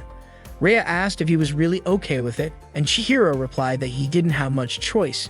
It was what she really wanted. Rhea explained that she felt like she couldn't be a normal girl again if she didn't go back to school. Besides, she admitted being away made her feel lonely. Chihiro encouraged her to be careful and reminded her that they needed to work together to take care of her body. The two of them then went to the abandoned building where they first met. Chihiro had something he wanted to say to Rhea. He expressed his desire to stay with her for as long as possible. Rhea, in turn, told Chihiro she had no regrets. She didn't know how much time she had left, but she wanted to do everything she could because at the end of the day, she was still a woman. Chihiro smiled at her. He told Rhea that her happiness was his sadness and his sadness was her happiness. Suddenly, Rhea started to feel unsteady. She staggered toward Chihiro, who had his back turned to her. When he turned around, Rhea embraced him tightly and bit into his neck, drinking his blood. In that moment, Chihiro felt as though their happiness and sadness had become one, shared between the two of them. 7 months ago, Danichiro planned a photo shoot for Rhea, just like he had done before. But this time, he wanted it to take place outdoors, with a natural atmosphere, and the servants drew back the curtains, revealing the setup for the photo session. Danichiro announced that this would be the spot for Rhea's photos. Rhea was surprised. It was an open area. Danichiro assured her that this was indeed the location. They had come all this way solely for the photo shoot. He explained that he wanted to capture her last moments as a middle schooler in a natural setting. Rhea hesitated, wondering if anyone might see them. Danichiro reassured her that no one else was around. It was just the two of them, in their own little world. He then instructed her to get ready and remove her clothes. Reluctantly, Rhea undressed, and Danichiro was captivated by her appearance. He immediately started taking pictures as Rhea struck various poses. Danichiro was elated. This was exactly what he wanted to immortalize. He expressed that this was how Rhea truly belonged to him alone. Meanwhile, Arya watched the entire scene unfold from her bedroom window. She couldn't understand what was happening or why. At the same time, Chihiro was traveling with Duan, Mero, and Ranko. Duan was driving, while Ranko and Mero entertained themselves by singing along to music. Chihiro, on the other hand, was engrossed in watching a zombie movie. This was before Chihiro ever met Rhea. After Mero and Ranko finished singing, Ranko clapped enthusiastically. Mero admitted that she really liked the singer's voice. Ranko complimented Mero's singing, saying she sounded great. Mero casually replied that karaoke was an essential part of middle school life. Ranko then teased Chihiro, saying even middle schoolers knew how to socialize, unlike him. In response, Chihiro playfully unplugged his headphones, letting the loud zombie screams from his movie fill the car. Startled, Ranko screamed and begged Duan to scold Chihiro. Unfortunately, Duan's philosophy was to avoid meddling in others' affairs. Ranko argued that this wasn't just meddling, it was a matter of letting things get out of hand, and Duan needed to be a little stricter. They were on their way to Tohoku, but Chihiro was acting as if he were still cooped up in his room. That was just how Chihiro was. He didn't enjoy traveling and preferred the comfort of his room and his zombie obsession. Ranko tried to convince Chihiro to put his laptop away, but he refused. Instead, he asked his dad if they were close to their destination. They weren't. The place was quite remote. Duan advised everyone to just be prepared. Mero was excited to experience the rural atmosphere. Chihiro, on the other hand, couldn't care less about the setting. He just wanted a place to stretch out and relax. That day, they were heading to Chihiro's uncle's house in Tohoku. They had been driving since the previous night. Chihiro's uncle had decided to donate his collection of books to the Kyoto Information Museum, and he had asked Chihiro's father to bring the whole family along to help. Chihiro's grandfather and their cat Babu stayed behind to look after the house. As the car drove on, Ranko gazed out the window and commented on the scenery. She said it felt like being in the Village of Six Graves, or a setting from The Devil's Footsteps. She added that she was a big fan of Tadamizo Seishi novels. However, those stories were set in Okayama, not Tohoku. Ranko then remarked that the area resembled a ghost town straight out of a movie. Mero suggested she stop making such remarks. They crossed a very tall bridge, passing by a smaller, now closed bridge alongside it. Chihiro asked Mero if she had ever seen a bridge like that before. Mero said it seemed like they had never seen anything like this before. Staring at the bridge, Chihiro thought it felt oddly familiar, as if it triggered a memory. Ranko suggested it could be something straight out of a movie scene. Yet the small, now abandoned bridge beside it kept catching his attention, making him uneasy. Finally, they arrived at Chihiro's uncle's house. The uncle greeted them, remarking they probably hadn't expected the place to be this remote, especially in a region where no new developments had been made for years. He described it as an isolated island, cut off from the rest of the world. However, Ranko said she found the place beautiful. The uncle jokingly asked if she'd like to live there, to which Ranko immediately objected. He laughed, agreeing that while it was a nice place to visit, it wasn't ideal for living. It might suit someone older like himself, but not the younger generation. Mero pointed out how hard it would be to live 2 hours away from the nearest school. Chihiro added that there probably wasn't even a video rental store around. Duan scolded his kids, urging them to be more polite, but the uncle just laughed it off. He said he was just glad to see Do-won's kids growing up healthy. He admitted he'd been deeply worried after that incident. Ranko overheard the uncle and Do-won talking. Do-won mentioned that even though he was a monk, he had never prayed with such intensity before. The uncle expressed his sympathy for Yuzuna, Chihiro, and Mero's mother. Do-won quickly asked him not to mention Yuzuna in front of the kids. Curious, Ranko asked Mero if Yuzuna was the name of their mother. Mero confirmed it, adding that their father preferred not to talk about her too much. Ranko wondered what Yuzuna had been like, recalling that she had only met her once. Mero admitted her own memories of her mother were faint, likely because she had been so young at the time. Ranko confidently said that Yuzuna must have been a kind person. Mero thanked her and shared that, even from her faint memories, she remembered her mother being gentle and kind. Chihiro asked his father why he couldn't remember anything about his mother. He was frustrated and curious, wondering why his mind was blank about her. He couldn't recall whether he had loved her or if she had been kind to him. No matter how hard he tried, the memories wouldn't come. Do-won told him that it might actually be for the best. Whether Chihiro loved her or she had been good to him, both were true, Do-won reassured him. Chihiro's lack of memories didn't change that. Do-won explained that Yuzuna had asked him not to speak about her, likely for a reason. He urged Chihiro to leave it at that and not to worry. Although Chihiro didn't fully understand what had happened, his father's demeanor made it clear there were things he didn't need to question further. Meanwhile, Arya barged into Rhea's room, drunk, and offered her some alcohol. Rhea politely refused, and Arya brushed it off, saying it was just a joke. Rhea sat quietly, lost in thought. Arya didn't like the pitiful look on Rhea's face. It disgusted her to see Rhea acting as though she were the only victim. Consumed by her frustration, Arya grabbed Rhea's hair, yanking it hard. Rhea cried out in pain, begging her mother to stop. Arya accused Rhea of never considering her feelings, only caring about herself. She shouted that if Rhea thought she was the only one suffering, she was sorely mistaken. Misfortune, Arya said, was like billiard balls colliding and ricocheting endlessly. Arya pulled Rhea's hair even harder, blaming her for turning her into such a cruel mother. Rhea kept pleading for her to stop, but Arya didn't relent until she finally released her grip. Arya coldly told Rhea that if she wanted to live a happy life, she had to make Arya's life happy first. Rhea asked, trembling, what she was supposed to do.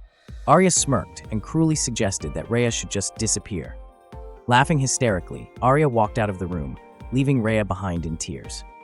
Chihiro and the others were stunned by the sight of thousands of books stacked before them. Chihiro's uncle had a hobby of collecting books, some of which had been passed down from his father. His collection was massive, and it seemed like a better idea for both him and the public to donate the books to the Kyoto Information Museum.